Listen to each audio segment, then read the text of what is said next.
চাওয়াটা কি আদৌ সঠিক নাকি পুরোটাই আবেগ বুঝতে পারছে না বেরি। তাহলে কি এজন্যই মিনুকে অন্য রুমে শুতে বলেছিল ইরফান? বেরির হাত পাগুলো ঠান্ডা হয়ে আসছে। ইরফান বেরির সামনে গিয়ে দরজাটা লাগিয়ে দেয়, যা দেখে বেরি আরও চমকে যায়। ঘরে লাইটটাও বন্ধ। বেলি লাইট জ্বালাতে গেলে ইরফান বেলির হাত ধরে নেয়। ইরফান বেলির হাত ধরে বুঝতে পারে যে বেলির হাত পা সব ঠান্ডা হয়ে গেছে।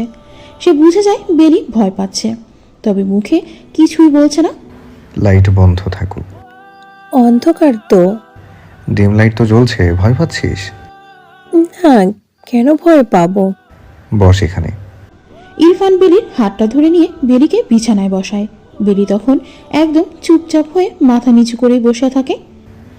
গরিবের রক্ত তো তাই শরীরে থাকতে চায় না, কথাটার মানে কি ছিল রে? কিরে বল, হাতটা কিভাবে কাটলি? বলবি না? কি? হাতটা কিভাবে কাটলি? অসাবধানতাবশত ছুরিটা লেগে গিয়েছিল। ও। কিছুক্ষণ ওভাবেই বসে থেকে বেলি আর ইরফান। ইরফান কি বলবে, কোথা থেকে শুরু করবে কিছুই ভেবে পাচ্ছে না সে। সামনে দীর্ঘ পথ, কিন্তু পাড়ি দেওয়ার মতো কেউ নেই তার। তদ্রূপ বেরিও একদম চুপ করেই বসে আছে, কিছু বলার নেই তার।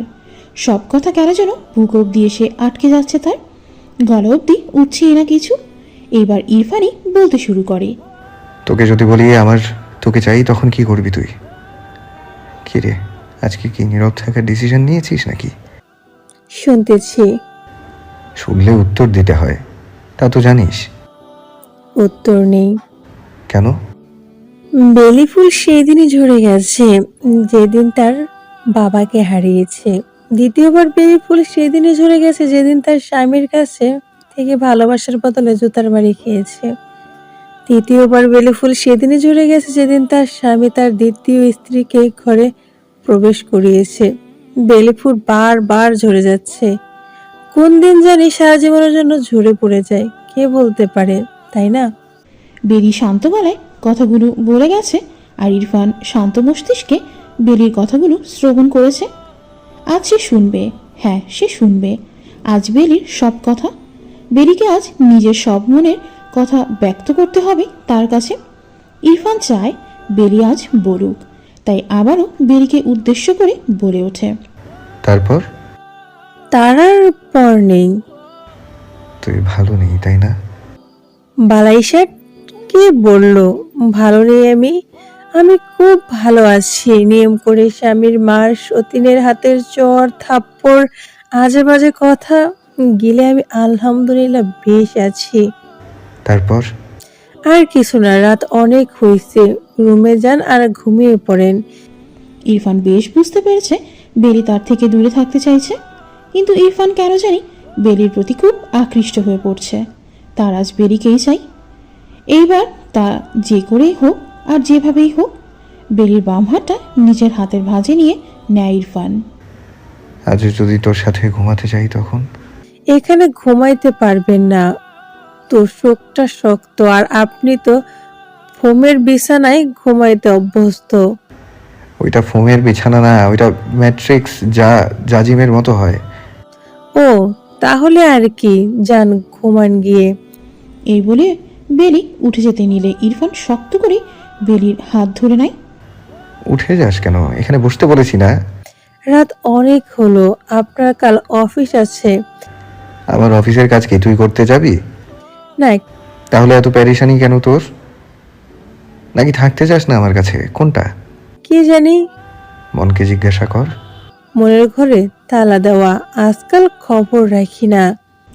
ইরফান আর কথা বাড়ায়নি, বসা অবস্থাতেই বেলিকে কুলে তুলে নেয় ইরফান। বেলি কয়েকবার বারণ করে তবুও শোনেনি ইরফান। বেলিকে কোলে তুলে নিজেই অনেক অবাক। বেলির ওজন এত কম হবে ভাবেইনি ইরফান। বিছানায় এনে শুয়ে দেয় বেলিকে সে। তারপর গায়ের থেকে অন্যটা সরিয়ে বেলির চোখের দিকে তাকিয়ে থাকে ইরফান। বেলির চোখের মধ্যে পানিগুলো চিকচিক করছে। গভীর নীরবতায় ছেয়ে আছে শান্ত চোখ জোড়া তার দিকে। এই যেন এক কালচে পড়ি। এরই মাঝে বেলি একটা ঢোক গিলে ইরফান বেলির দিকে একটু ঝুঁকে যায়। তারপর নিজে বেলির কানের কাছে এসে বেলির গালে হাত রেখে বলে, আমি শুধু তোর সাথে মিশতে চাই, তোর মাঝে বিচরণ করতে চাই, স্বাদ নিতে চাই তোর ঘ্রাণের। আর কিচ্ছু না, বিশ্বাস কর, আর কিচ্ছু না। বলতে বলতেই ইরফান বেরির গাল থেকে ঘাড়ে হাত দেয়। আচমকাই ঘাড়ে হাত দেয় বেরি, নড়ে ওঠে আর হালকা চিৎকার দিয়ে ফেলে, যা ইরফানও আশা করেনি। বেশ অবাক হয়ে যায় ইরফান। হায় হায় গো, যা ভাবছিলাম আমি, আমার ফুলের মতন ভাবিডারে ফিরাইতাছে অসভ্য বেড়াড়ায়। এর লেগেই তো আমারে অন্য রুমে হওয়াইছে, আল্লাহ সারাইছে, উইডাই উড্ডা গেছি আমি ঘুমাইয়ে গেছি, আর হেইতে এই সুযোগে ভাবিরে ফিরাইতাছে। একবার দরজা খুলুক খালি, আইজা আর ছাড়ুম না, এক্কেরে থানার বেড়া করে খবর দিমু। চাপা গলায় নিজে নিজে বকবক করছে মিনু। মিনু তখন বেরিয়ে দরজায় কান পেতে শুনছিল তাদের রুমে কি হচ্ছে। মিনুর ঘুমটা হঠাৎ করেই ভেঙে যায়। ঘুম ভেঙে গেলে বেলিকে দেখতে এসে বেলির রুমে আসে। এসে দেখে দরজা আটকানো। বুদ্ধি করে ইরফানের রুমে উকি দেয় মিনু। দেখে ইরফান সেখানে নেই, তাই সে এসে কান পেতে থাকে বেলির দরজায়। এসে শুনে বেলি চাপা সরে চিৎকার দিয়ে ওঠে। তাই মিনুও ভাবতে শুরু করে নেয় ইরফান মনে হয় বেলিকে মানে তার ভাবিকে মারছে। আর এইদিকে ইরফান উঠে লাইট জ্বালায় দেখার জন্য বেলি হঠাৎ চিৎকার দিল কেন। ইরফান তো কিছুই করেনি, শুধু আবেগের বশে হাতটা গাল থেকে গলায় চলে গেছে। আর তাতে চিৎকার দেওয়ার মতো মেয়ে বেলি নয়, নিশ্চয় কিছু তো হয়েছে যার জন্য বেলি এমন করেছে। আর ইরফান সেই কিছুটাই দেখবে আজ। ইরফান লাইট জ্বালিয়ে বেলির কাছে এসে বসে আর এক ফাঁকে ওড়নাটা দিয়ে আবার নিজেকে আবৃত করে নেয়। আর ওদিকে দরজার নিচ দিয়ে লাইটের আলো দেখে মিনুও ফ্লোরে শুয়ে পড়ে। দরজায় নিজের ফাঁক দিয়ে দেখার চেষ্টা করছে ভেতরে ইরফান কি করছে বেলির সাথে। দরজা নিচে অল্প একটু ফাঁক, সেই ফাঁকের মধ্যে মিনু পারে না তার পুরোটাই মাথা ঢুকিয়ে দেয়। ধুর সাতার মাতা, এইটার ভিত্তে দিয়া কিছুই দেখা যায় না, কিছু দেখা যায় না কিল্লাই, ভাবিরে কি আত্মাছে আল্লাহ জানে। ভাল লাগে না আর, মনটায় চায় দরজার ভিত্তে বাড়ি মারে, কিন্তু আমার এই পরে যদি মাইরালায়, হায় হায় গো, মইরা যাইতাম, চাই না এত তাড়াতাড়ি। মিনু এইসব আবল তাবল বলছে আর দেখার চেষ্টা করছে। ইরফান দেখার চেষ্টা করছে বেলির গলায় কি হয়েছে। অন্যদিকে বেলি একেবারে উঠে বসেই গেছে। ইরফান জোরাজুরি করছিল তাকে অনেক। কি হয়েছে দেখ। আমি কিছু হয় নাই। তাহলে চিৎকার করলি কেন? এমনিতেই কিছু হয় নাই, এমনিতেই। তাহলে ওড়না পরেছিস কেন? শীত লাগে। এইবার ঠাঠিয়ে চড় মারবো একটা। সহ্য করার মতো ক্ষমতা আর শক্তি দুটোই আছে। ইরফান আর সহ্য করতে পারেনি, টান দিয়ে ওনাটা সরিয়ে নেয় বেলির গা থেকে। তারপর ঘাড়ে নজর দেয় সে। দিনের বেলায় সে যতক্ষণই বাসায় থাকে বেলি তার সামনে মাথায় কাপড় দিয়ে সব ঢেকে রাখে, আর রাতে তারা আলাদা ঘুমায়। তাই ক্ষতস্থানগুলো ইরফানের নজর থেকে সহজেই আড়াল হয়ে যায়। সেই দিনের মারের দাগ বেলির গলায় কালো হয়ে আছে আর বেশ খানিকটা ফুলে আছে স্থানটা। ইরফান বুঝে যায় এই জায়গাটায় এই জন্যই ব্যথা, হয়তো ভুলবশত তার হাতটা সেখানেই লেগেছে। এটা এমন হয়ে আছে যে? থাক। মলম লাগাসনি? মিনু লাগিয়ে দিত। কি মলম লাগিয়েছিস যে এমন হয়ে আছে? আপনি ঘুমিয়ে যান। বারবার এক কথা বলছে। এখানে চুপ করে বসে থাক, আমি আসছি। মিনু ইরফানের পায়ের আওয়াজ পেয়ে আর দরজায় ফাঁক দিয়ে ইরফানের পা দেখতে পেয়ে হুড়মুড় করে উঠে তাড়াতাড়ি সরে যায়। ইরফান দরজা খুলে নিজের রুমে যায়। সেখান থেকে একটা স্প্রে আর একটা মলম নিয়ে আবার বেলির রুমে ফিরে আসে। এসেই দরজা লাগিয়ে দেয় সে। বিছানায় এসে একদম বেলির কাছে বসে যায় ইরফান। তারপর বেলির ক্ষতস্থানে হালকা স্প্রে করে দেয়। স্প্রের পানিগুলো পড়াতে জ্বলে ওঠে আর বেলি সহ্য করতে না পেরে সালোয়ারে খামচি মেরে ধরে রাখে। বেশি জ্বলবে না, একটু সহ্য কর। আমার সহ্য শক্তি আলহামদুলিল্লাহ, সমস্যা নাই। দেখি, শুয়ে পড়। ইরফান বেলিকে কাত করে শুইয়ে দেয়। তারপর পেছন থেকে বেলি জামার চেনে হাত দিতে বেলি আবার উঠে বসে যায়। কি হলো? আপনি এমন করতেছেন কেন? কি করলাম আবার আমি? চেন খুললেন যে? যার ঘাড়ে এমন আঘাত থাকে তো এরও পাথারি লাথি খুশির চর থাপ্পড় কম মারিনি। সেই চিহ্নগুলো আজকে দেখতে মন চাইছে অনেক। ইরফানের কথায় স্তব্ধ হয়ে যায় বেরি। চুপ করে মাথা নিচু করে রাখে সে। ইরফান আবার শুয়ে দেয় বেরিকে। বেরি ওপাশে মুখ করে চোখ মুখ খিচে শুয়ে আছে। আর ইরফান বেরির জামার চেইনটা খুলে দেয়। চেনটা দুপাশে সরিয়ে দেয় ইরফান। বেলি তখন না পারছে উঠে যেতে, না পারছে শুয়ে থাকতে, কিন্তু এইভাবে সেও সহ্য করতে পারছে না। চেনটা খোলার পর ইরফানের চোখের সামনে তখন বেলির উন্মুক্ত পিঠ ছিল, যা দেখে সহজেই কোনো ছেলের কাম সাধনা জেগে উঠবে। কিন্তু এখানে সম্পূর্ণ বিপরীতটা ঘটল। বেলির পিঠে অনেকগুলো ছোপ ছোপ দাগ। ইরফানের 1 সেকেন্ডও সময় লাগেনি বুঝতে যে এইগুলো সব তার মারের চিহ্ন, যা সহজেই যে কারো চোখে পানি এনে দেওয়ার মতো। ইরফান বেলির ব্রায়ের হুক খুলে দেয়। বেলি তখন আরও খিচে যায়। বিয়ের 10 মাস ধরে এই প্রথমবার সে আর তার বর এতটা কাছাকাছি এসেছে। এর আগে ইরফান এমন করে কাছে আসেনি কখনো। বেলি ভেবেছিল হয়তো রুবি নেই, সেজন্য ইরফান তার কাছে এসেছে, কিন্তু এটা বোঝেনি যে শারীরিক চাহিদা তো যে কোনো মুহূর্তেই মেটাতে পারে, কিন্তু শারীরিক চাহিদার থেকে প্রয়োজন মনের চাহিদা, যা একজন মানুষকে অন্য একজন মানুষের প্রতি আকর্ষিত করে। ইরফান মলম দিয়ে ভালো করে বেরির পিঠটা ডলে দেয়। পুরো রুম জুড়ে শুধু নীরবতা। ঘড়িতে তখন 2:10। ইরফান হুক লাগিয়ে দিয়ে জামার চেন টেনে দেয়, তারপর উঠে লাইট অফ করে দিয়ে এসে বেলির পাশে শুয়ে পড়ে। বেলি তখনও ওপাশে মুখ করেই শুয়ে আছে।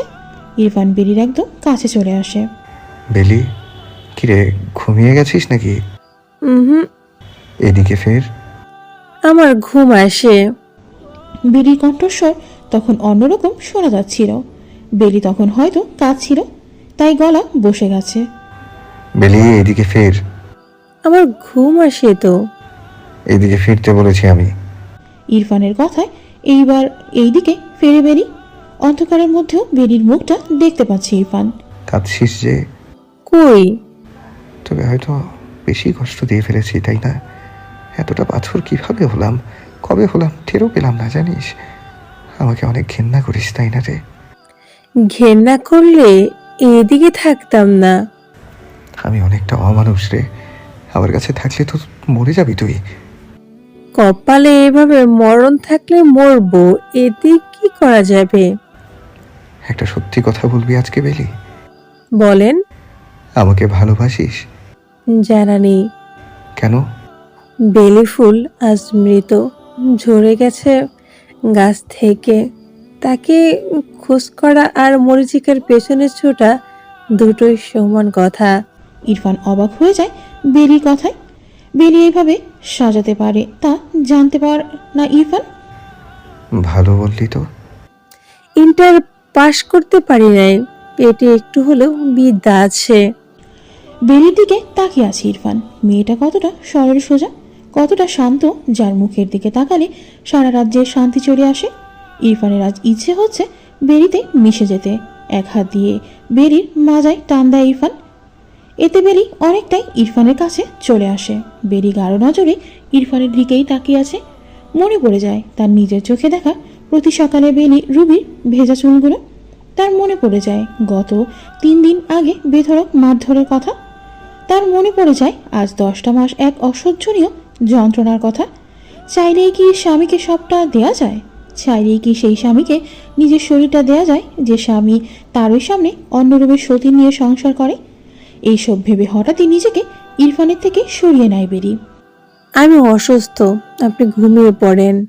এই বলে বেরিয়ে পাশে মুখ ফিরিয়ে নেয়। ইরফানেরও মেজাজ খারাপ হয়ে যায়। সরে গেলি, আমার কাছ থেকে নিজেকে ছাড়িয়ে নিয়ে গেলি। কাল যখন রুবি আপু আসবে আপনি আবার আমায় ভুলে যাবেন। রুবি আপুর কথায় আবার এসে মারবেন, কুকুরের মতো আচরণ করবেন আমার সাথে। বিশ্বাস করেন, এত আমার কষ্ট হয় না, একটু কষ্ট হয় না। শুধু কষ্ট হয় আপনার এই পাল্টে যাওয়া দেখলে। রুবি আপু অনেক ভালো মানুষ, তাই ভালোবাসুন। আমি তো আপনার ঘরের বান্দি মাত্র। আমার জন্য না হয় লাতি ঘুষিটাই ঠিক আছে, আদর্শ হক আমার কপালে জোটে না। বেলি ফোপাতে ফোপাতে বহুত কষ্টে এইসব কথাগুলো বলল। এইবার ইরফানের মেজাজ আরও খারাপ হয়ে গেছে। সে বেলির একদম কাছে চলে আসে। সে নিজের করেও পেতে চায় বেলিকে আজ, কিন্তু সে এটা মানতে পারছে না যে বেলির মনের অবস্থা এই মুহূর্তে কি। দিক বেদিক না পেয়ে বেলি তার পুরো শরীরটাকে আলগা করে নেয়। তাকিয়ে আছে সে ইরফানের দিকে। ইরফানের চোখে আজ ঘোর লেগেছে, বেলিকে কাছে পাওয়ার ঘোর। তখন বেলি শুধু একটা কথা বলার জন্য মুখ খুলে। আমি অসুস্থ, তবু এমন করতেছেন? ঠিক আছে, যেমন ভালো মনে করেন তেমনই করেন, আমি বাধা দেব না। আপনি আমার স্বামী, আমার শরীরের উপর আপনার অধিকার আছে, আমি বাধা দিব না। আমি তোকে জোর করে পেতে চাই না বেলি, তোর সম্মতিতে চাই। মন থেকে সম্মতিটা আসছে না, তবে বাধা দিব না। যা মন চায় করতে পারেন আপনি। ইরফান আর সহ্য করতে পারেনি, দ্রুত উঠে বসে পড়ে সে। খাটের কার্নিশের সাথে একটা ঘুষি মারে ইরফান, তারপর সোজা রুম থেকে বেরিয়ে যায় সে। আর বেলি সেখানেই পড়ে বালিশ চাপা দিয়ে কাঁদতে থাকে। তবে আজ বেলির উপায় ছিল না, সত্যিই উপায় ছিল না। যদি উপায় থাকতো ফেরাতো না সে ইরফানকে। তবে বেলি জানে ইরফান আবার বলতে যাবে, রুবি আসলেই সে আবারও বলতে যাবে। তখন হয়তো বেলির ছায়াও তার পছন্দ হবে না। তখন যাতে নিজেকে সামলাতে কষ্ট না হয় তারই চেষ্টা করলো বেরি। কিন্তু এইসব কিছু ভাবতে গিয়ে সে ইরফানকে কষ্ট দিয়ে ফেলেছে, এটাই সব থেকে কষ্টের তার কাছে। বর্তমান সমাজে পুরুষরা যারা একাধিক বিয়ে করেন তাদের দুটো সংসার সামলাতে হয়। এই বউয়ের মন রাখতে অন্য বউকে অবহেলা করা তাদের কর্তব্য হয়ে দাঁড়িয়েছে। সেখানে কিছু নারী আছে রুবির মতো যারা নিজেরটাই বুঝবে, আর কিছু নারী আছে যারা বেরির মতো নিজে কষ্ট থেকেও চায় স্বামী তার ভালো থাকুক। অনেকেই বলে এখনকার যুগে এমন নারী আছে নাকি? আমি বলবো আছে, হাজারে একজন আছে যে পুরোপুরি বেরি হতে পারে। আর সেই পুরুষটি ভাগ্যবান যার কপালে একজন বেলি জোটে। আর সেই একজন বেরি অভাগী যার কপালে শেষ ভাগটা অন্ধকার কবর দখল করে নেয়। সকালবেলা মিনু বেরিকে দেখে অনেকটাই অবাক হয়ে যায়। সে ভেবেছিল আজ সকালে এখানে অন্য কিছু হবে, হয়তো সে দেখবে তার ভেরি ভাবি আর নেই। তাই রান্নাঘরে বেরিকে দেখে অনেক চমকে যায় মিনু। মিনু এদিক ওদিক তাকিয়ে পা টিপে টিপে বেরির কাছে যায়। ওই ভাবি, ভাবি, জি বলো মিনু, ঘুম ভেঙেছে তোমার? আপনি কি বেলি ভাবি? এটা কি বলো মিনু? একটা চিমুর দেই? এই মিনু কি সব বলতেছ বলতা বল? ব্যথা পাইলে চিক্কুর দিয়েন। এই বলে মিনু বেলির হাতে একটা চিমটি কাটে। চিমটিটা বেশ জোরে কাটে সে, আর বেলিও ব্যথা পেয়ে উফ করে ওঠে। এইবার মিনুর বিশ্বাস হয় যে এটাই আসল বেলি। এতক্ষণ সে বেলিকে বেলি নয়, বেলির ভূত ভেবেছিল। চিমটি দিলা কেন? আমি ভাবছি আপনি ভূত। যাক, আল্লাহ সারাইছে, আপনি মরেন নাই, বাইচে আছেন। কি সব উল্টাপাল্টা বলো, যাও চোখে মুখে পানি দিয়ে এসো। ভাবি, ফিরাইছেনি আপনারে ভাইয়ে? মারবে কেন আমাকে? হেই তো কথায় কথায় ফিরাই আপনারে। হ্যাঁ, তবে কাল মারে নাই। কি আছে তাইলে? এবার বেলি আসলে বিরক্ত বোধ করছে। মিনু উল্টোপাল্টা বলা শুরু করলে করতেই থাকে, বন্ধ আর হয় না। এদিকে ইরফানের জন্য সব নাস্তা বানিয়ে টেবিলে সাজিয়ে দেয় বেরি। কিছুক্ষণ পর ইরফান রুম থেকে বেরিয়ে যায় বাসা থেকে। হ্যাঁ, আজ ইরফান নাস্তা না করেই অফিসে চলে গেছে। বেলির উপর থেকে রাগটা এখনো কমাতে পারেনি ইরফান।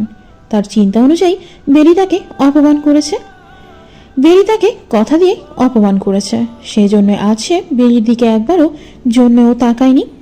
ইরফানের এইভাবে না খেয়ে চলে যাওয়াটাও বেলির সহ্য হয়নি। হয়তো কাল রাতে যা হয়েছিল তা ইরফানের পছন্দ হয়নি, কিন্তু বেলি কি করতে পারে? সে যে অসহায়। কাল ধরা দিলে যন্ত্রণা যে আরও কয়েক গুণ বেড়ে যেত তার। সেই যন্ত্রণা হয়তো বেলিকে একেবারেই শেষ করে দিত। মিনু এসে বেলিকে এইভাবে দাঁড়িয়ে থাকতে দেখে বেলির সাথে কথা বলে। ভাবি, ও ভাবি, হুম। ভাইয়া খাইয়া গেল না? হুম। কিল্লাই খাইয়া গেল না? কিল্লাই হয়তো অভিমান নয়তো রাগ। অভিমান আবার রাগ? বাপুরে বাপু, এটি মাথা ঢুকে না আমার। কি হইছে খুইলা কইবেন কি একটু? অভিমান যা প্রিয়জনের সাথেই করা যায়, আর রাগ যা অপছন্দের মানুষের সাথেই করা যায়। এখন আমি তো তোমার ভাইয়ার প্রিয়জন নই, তাই অভিমানটা আমার সাথে প্রযোজ্য না। তাই রাগটা হয়তো আমার জন্য বরাদ্দকৃত। কিছুই বুঝি নাই। খেয়ে নাও, খেয়ে একটু হাতে হাতে সাহায্য করো আমাকে। আচ্ছা। এইদিকে অফিসে কাজ করে যাচ্ছে ইরফান। প্রমোশন হয়েছে তার এই প্রমোশনে কোথাও না কোথাও বেলিও জড়িত। বেলি তার হয়ে স্যাম্পল বানিয়েছে, তা যে সবার এত পছন্দ হবে ভাবেনি সে। অফিসের সবাই ইরফানকে বাহবা তো দিচ্ছে, কিন্তু ইরফান তো জানে এই বাহবার আসল হকদার আসলে কিন্তু বেলি। আবার বেলির কালকে রাতে বলা কথাগুলো মনে পড়ে যায় ইরফানের। বেলি তাকে অপমান করেছে, তাই বেলির উপর রাগও হচ্ছে। এরই মাঝে একটা ফোন আসে। ফোন হাতে নিতেই দেখে রুবির বাবা জাফর সাহেব ফোন দিয়েছেন। ভদ্রলোক আর সময় পেলেন না, না চাইতেও ফোনটা রিসিভ করে ইরফান। আসসালামু আলাইকুম। ওয়ালাইকুম আসসালাম। ইরফান, কেমন আছো? ভালোই, আপনি? ভালো। বাসায় আসাটা যদি রুবিকে নিয়ে যাও। রুবি কি 4-5 বছরের বাচ্চা যে আমি ওকে নিয়ে আসবো? ইরফান, রাগারাগি তো অনেক হয়েছে, এবার আসো। আগের বার আপনার মেয়েকে ধমক দেওয়াতে আমাকে নিয়ে দরবার বসিয়েছে, এবার তো থাপ্পড় দিয়েছি, পারলে কেস করেন। ইরফান, আপনি কোন যুক্তিতে আমাকে আপনার বাসায় আসতে বলেন? আপনার মেয়ে রাত 10টার পর একা একা বাসা থেকে বের হয়ে গেছে। আপনার মেয়ের বেশ কত খেয়াল করেছেন আপনি? আর ও 100টার মধ্যে 90টাই মিথ্যে বলে। ও যখন খুশি বের হয়, যখন খুশি বাসায় আসে। ওর ছেলে বন্ধুদের অভাব নেই, মেয়ে বন্ধুদের কথা তো বাদই দিলাম। আমি কষ্ট করে টাকা কামাই করি, আর আপনার মেয়ে তা তুষের মতো উড়ায়। কেন, আমার টাকার কি কোনো বরকত নেই? শুনুন, আপনার মেয়ে আমাকে কি ওর গোলাম পেয়েছে? 24 ঘন্টা আমাকে বেলির নামে নানান রকম কথা বলে, যার মধ্যে 100টাই মিথ্যে কথা। আর আমিও বড়দের মতো ওর কথা শুনে ওই মেয়েটাকে মারধর করেছি। মেয়েটা টু শব্দ অবধি করেনি এই পর্যন্ত। এত মিথ্যা কেন? আমি এখন অপরাধী হয়ে গেছি। কেন প্রথম বিয়ে করলাম, আর প্রথম বিয়ে করার পর কেনই বা দ্বিতীয় বিয়ে করলাম? আপনার মেয়েকে একটা চর মানাতে আপনার মেয়ে বাপের বাড়িতে গিয়ে উঠেছে। একবার কি এটা ভেবে দেখেছেন যে এই মেয়েটাকে আজকে 7টা মাস আমি আপনার মেয়ের কথায় কত গালমন্দ করেছি, কত মেরেছি? ওই মেয়ে তো চুপ করে পড়ে আছে। এক কাজ করেন, আপনার মেয়েকে ক্যাবিনেটের মধ্যে সাজিয়ে রেখে দিন। দয়া করে আমাকে বিরক্ত করবেন না। রাখছি, আসসালামু আলাইকুম। লাইন কেটে দেয় ইরফান। ইরফান লাইন কাটার পর জাফর সাহেব গভীর চিন্তায় মগ্ন হয়ে যান। পরিস্থিতি ঘোলাটে আকার ধারণ করেছে। এখন যতই ঠিক করতে চাইবে ততই আরও সমস্যা বাড়বে। তাই আপাতত চুপ থাকাটাই শ্রেয় মনে করছেন জাফর সাহেব। মেয়ে যখন সতীনের ঘর বেছে নিয়েছে, তখন তিনি কি করবেন? আর নিজেকে ব্যর্থ বাবা ভাবা ছাড়া আর কিছুই করণীয় নেই তার। অন্যদিকে রুবির বাবার লাইন কাটার পর ল্যাপটপ নিয়ে কাজ করতে যাবে, আবার ফোনটা বেজে ওঠে ইরফানের। এইবার মেজাজ বিগড়ে যায়। কে ফোন করেছে না দেখে রিসিভ করে চেঁচিয়ে ওঠে ইরফান। এই কে? হ্যালো বাজান, আমি বেলি ফুলের মাই। কথাটা শুনে থতমত খেয়ে যায় ইরফান। তাড়াতাড়ি কান থেকে মোবাইল সামনে এনে দেখে বেলির মায়ের নাম্বার। অবশ্য নাম্বার সেভ করা নাই, শুধু লাস্টে 359 এই 3টা ডিজিট দেখে চিনতে পেরেছে সে যে এটা বেলির মায়ের নাম্বার। ইরফান মনে মনে লজ্জিত, আর একবার নাম্বার দেখা উচিত ছিল। এইভাবে চেঁচানো উচিত হয়নি, তাও একজন মায়ের বয়সী মহিলার সাথে। ইরফান নিজেকে দমিয়ে নিয়ে কথা বলে। আসসালামু আলাইকুম। জি, কেমন আছেন? ভালো আছি বাজান, তোমরা কেমন আছো? জি ভালো। কিছু বলবেন? বাজান, বেলি ফুল কই? বেলি তো বাসায়, আর আমি অফিসে। বাজান, একটা কথা কইবার চাইছিলাম আমি। হ্যাঁ বলেন। আইজা তো বুধবার, শুক্রবারে বেলি ফুলের বাপের মৃত্যুবার্ষিকী। তোমার বাবায় আয় মনে হয় ফোন দিব তোমা ঘরে। ও আচ্ছা। তাই বাজান, মাইয়াডারে লইয়া যদি আইসটা গ্রামে। আমি তো অফিস, কিভাবে আসি? আরে বাজান, এমন কইও না। মাইয়াটার বাপের মৃত্যুবার্ষিকী, মাইয়াটা না আইলে মনটা ছোট হইয়া যাইব বাজান। আচ্ছা, আমি তো অফিসে, কিভাবে আসি? আচ্ছা, আমি বাসায় গিয়ে বেলিকে বলবো আপনার সাথে কথা বলতে, কেমন? আচ্ছা বাজান, তইলে রাহি এখন। জি আচ্ছা। ভালো থাইও তোমরা। বেলির মায়ের লাইন কাটার পর কিছুক্ষণ ইরফান মাথা নিচু করেই রাখে। অনেক কিছুই মাথায় ঘুরপাক খাচ্ছে তার। ইরফান সবটা জানে না, তবে তার বাবার কাছে শুনেছিল বেলির বাবা মারা যাওয়ার 2 মাস পরই বেলিকে তার সাথে বিয়ে দেওয়া হয়। বেলির বাবার সাথে তার বাবা কথা দেওয়ায় 15 দিনের মাথাতেই বেলির বাবার অ্যাক্সিডেন্ট হয়ে যায়, সেখানেই স্পট ডেথ ঘটে। বেলি তখন এতিম ছিল। সদ্য বাবাকে হারিয়ে এতিম হয়ে যাওয়া মেয়েটাকে আমার উপর ভরসা করে ওর সব দায়িত্ব আমাকে দেওয়া হয়েছিল। আর সেই আমি কিনা বিয়ের সাথী ওকে। আর তারপর একদিন জুতা দিয়ে পর্যন্ত মেরেছিলাম। বাপ মরা এদিন মেয়েটা সেই দিনও চুপ ছিল, আর আজও চুপ করেই আছে। কেন বুঝলাম না সেদিন ওর কষ্টটা? কেন দেখলাম না ওর বাবা হারানোর হাহাকারটা? বেলি আমার কাছে অবহেলিত, আসলেই অবহেলিত সে আমার কাছে।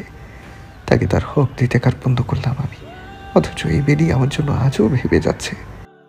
এইসব ভাবছে আর মনে মনে আফসোস করছে ইরফান। ঝোঁকের বসে রুবির সাথে সম্পর্ক করার বিয়েও করে ফেলা সবটাই ছিল তার ভুল পদক্ষেপ। তবে এখন অনেকটাই দেরি হয়ে গেছে। একটা নিম্ন মধ্যবিত্ত পরিবারের বাবা না থাকাটা যে কত কষ্টের তা একমাত্র তারাই বুঝে যাদের বাবা নেই। এবার সে ছেলে হোক কিংবা মেয়ে, সেই পরিবারে যদি ছেলে হয়ে থাকে তাহলে হয়তো একটু হলেও চিন্তা কম থাকে। কিন্তু যে পরিবারে ছেলে না থাকে, 2 থেকে 3টা মেয়ে থাকে, তাদের অত্যন্ত কষ্টের মাঝে দিন কাটাতে হয়।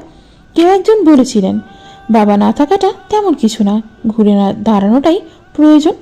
হ্যাঁ, আমিও মানি তা, কিন্তু একবার এটা কি ভেবে দেখেছি আমরা প্রত্যেক প্রত্যন্ত অঞ্চলের মেয়েদের কি হয়? তাদের মধ্যে হয়তো একজন হয় যে বেরি হয়ে জন্মায়, যাদের শিক্ষাটাও ঠিকঠাক মতো হয় না। সংসারের দায় সারতে গিয়ে মেয়ের ভালোর জন্য দুঃখিনী মা তো বিয়ে দিয়ে দেয়, কিন্তু সবার কপালে বর ভালো পড়ে না। কেউ জুয়ারি, কেউ বা মদের নেশায় মাতাল, কেউই বা বউ পেটানোতে ওস্তাদ, আর নয়তো কেউ বা নোংরা পল্লীতে যেতে মগ্ন এইসবই কপালে জোটে।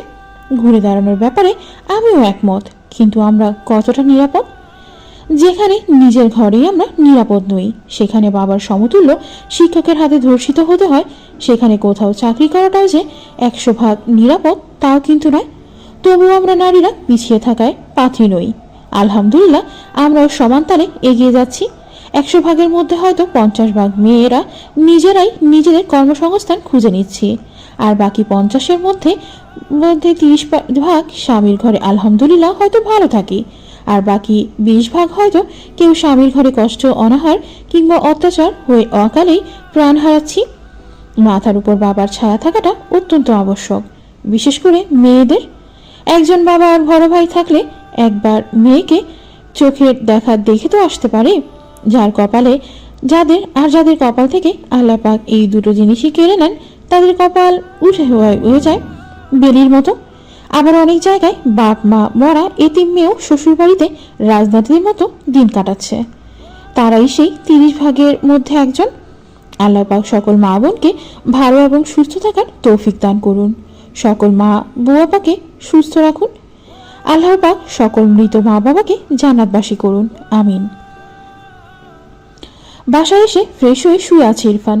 আজ বেরিকে একবারের জন্য ডাকেনি ইরফান, কফির জন্য বলেনি কিছু। বেরি দরজা খোলার পর সেই যে রুমে এসেছে আর বের হয়নি ইরফান। বেরি ইচ্ছে করে কফি বানিয়ে রুমের সামনে গিয়ে দরজায় নক করে। ইরফানের সাড়া পেয়ে রুমে যায় বেরি।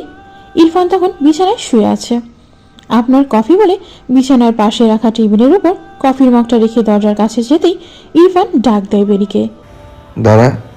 ইরফানের ডাকে পা জোড়া সেখানে থেমে যায় বেরি। পিছনে ফিরে ইরফানের দিকে তাকায় সে। ইরফান তখন মোবাইলে কি যেন করছিল। জি। তোর মা ফোন করেছিল, নে কথা বল। মা ফোন দিয়েছিল কখন? দুপুরে, নে কথা বল। রাজ্যের সবটুকু সুখ হয়তো তার কপালে ছিল, এই মুহূর্তে তার তেমনটাই মনে হচ্ছে। তখন ইরফান আবার বলা শুরু করে। সেই দিনও একবার ফোন দিয়েছিল, কাজের চাপে বলতেই ভুলে গেছিলাম আমি। সমস্যা নেই, রিসিভ করে না তো। আবার কল ব্যাক কর। কিভাবে করে? কেন, তুই টাচ ফোন ইউজ করতে পারিস না? আমি কখনো চালাইনি মোবাইল। মায়ের আর বাবার বাটন মোবাইল ছিল, ওগুলোই দেখছি। ও, দে আমার কাছে। মোবাইলটা ভালোই বড়। হ্যাঁ, features 6.5 IPS LCD touch screen. ও, মায় ধরছে? না। আরেকবার দেন। বেরির কথায় ইরফান আরেকবার ফোন দেয় বেরির মায়ের নাম্বারে। কিছুক্ষণ পর বেরির মা ফোন রিসিভ করে আর ইরফান ও বেরিকে মোবাইলটা এগিয়ে দেয়। হাসি মুখে মায়ের ফোনটা কানে নিয়ে হ্যালো বলে ওঠে বেরি। হ্যালো মা। মা কেমন আছো?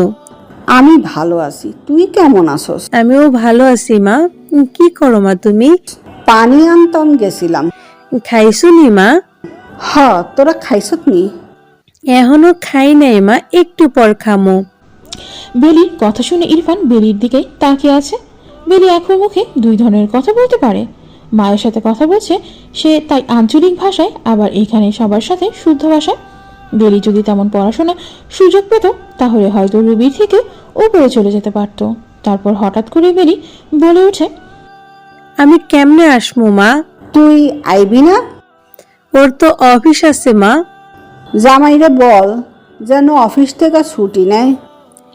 দেখি মা, কালকা জানামু তোমারে কেমন। আচ্ছা। রাখি তাহলে, ঘুমায়া যাও মা।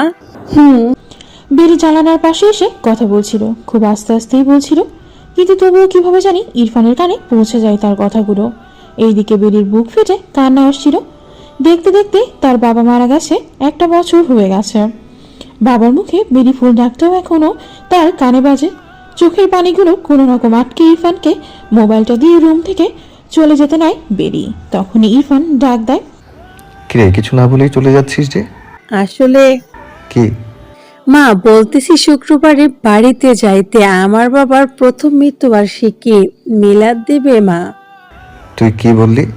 ইরফানের কথা মাথা নিচু করে রাখে বেরি। যাবি তুই? আপনার তো অফিস আছে, তুই যেতে চাস? একদিন মারে দেখি না। ঠিক আছে, কাল আমি হাফ টাইম করব অফিস, বিকেলে যাব আমরা। ইরফানের মুখ থেকে এই কথাটা শুনে বেরি যে কত খুশি হয়েছে যা বলার মতো না। মুখে প্রকাশ না করলেও চোখের পানি পড়তে তার 2 মিনিটও লাগেনি বেরির। আজ প্রায় 7 মাসের উপর হয়েছে সে তার মাকে দেখে নাই, তাই চোখের পানি আটকাতে পারেনি সে। ইরফানকে কি বলবে বুঝতেছে না বেরি, আর ইরফানও বেরির চোখের পানিগুলো দেখে নেয়। কাঁদিস না, নিয়ে যাব কাল, কেমন? আচ্ছা। যা গিয়ে জামা কাপড় গুছিয়ে নে। বেলি শুন। ইরফান কিছুক্ষণ বেরির দিকে তাকিয়ে আছে। বেরির মুখের দিকে তাকালে একটা শান্তি আসে মনে। বেরি আসলেই তেমন সুন্দর না, তবে ওর মনটা পবিত্র, আর ওটাই ওর আসল সৌন্দর্য। একটু কাঁদাতেই কেমন মায়ে লেগে গেছে চেহারাটায়। আর এতটা দিন যে সে মারত, তখন জানি বেরির কেমন লাগতো। তবুও কিছু বলতো না বেরি। কিছু বলবেন? তুই মন খারাপ করিস না। এখন আমার মন খারাপ লাগে না, এখন শুধু বাবাকে মনে পড়ে অনেক। বাবার মুখে বেলি ফুল ডাকটা আজও কানে ভাসে, বুকে মোচড় দিয়ে ওঠে। তখন কান্না করে পড়ে আবার সব ঠিকঠাক।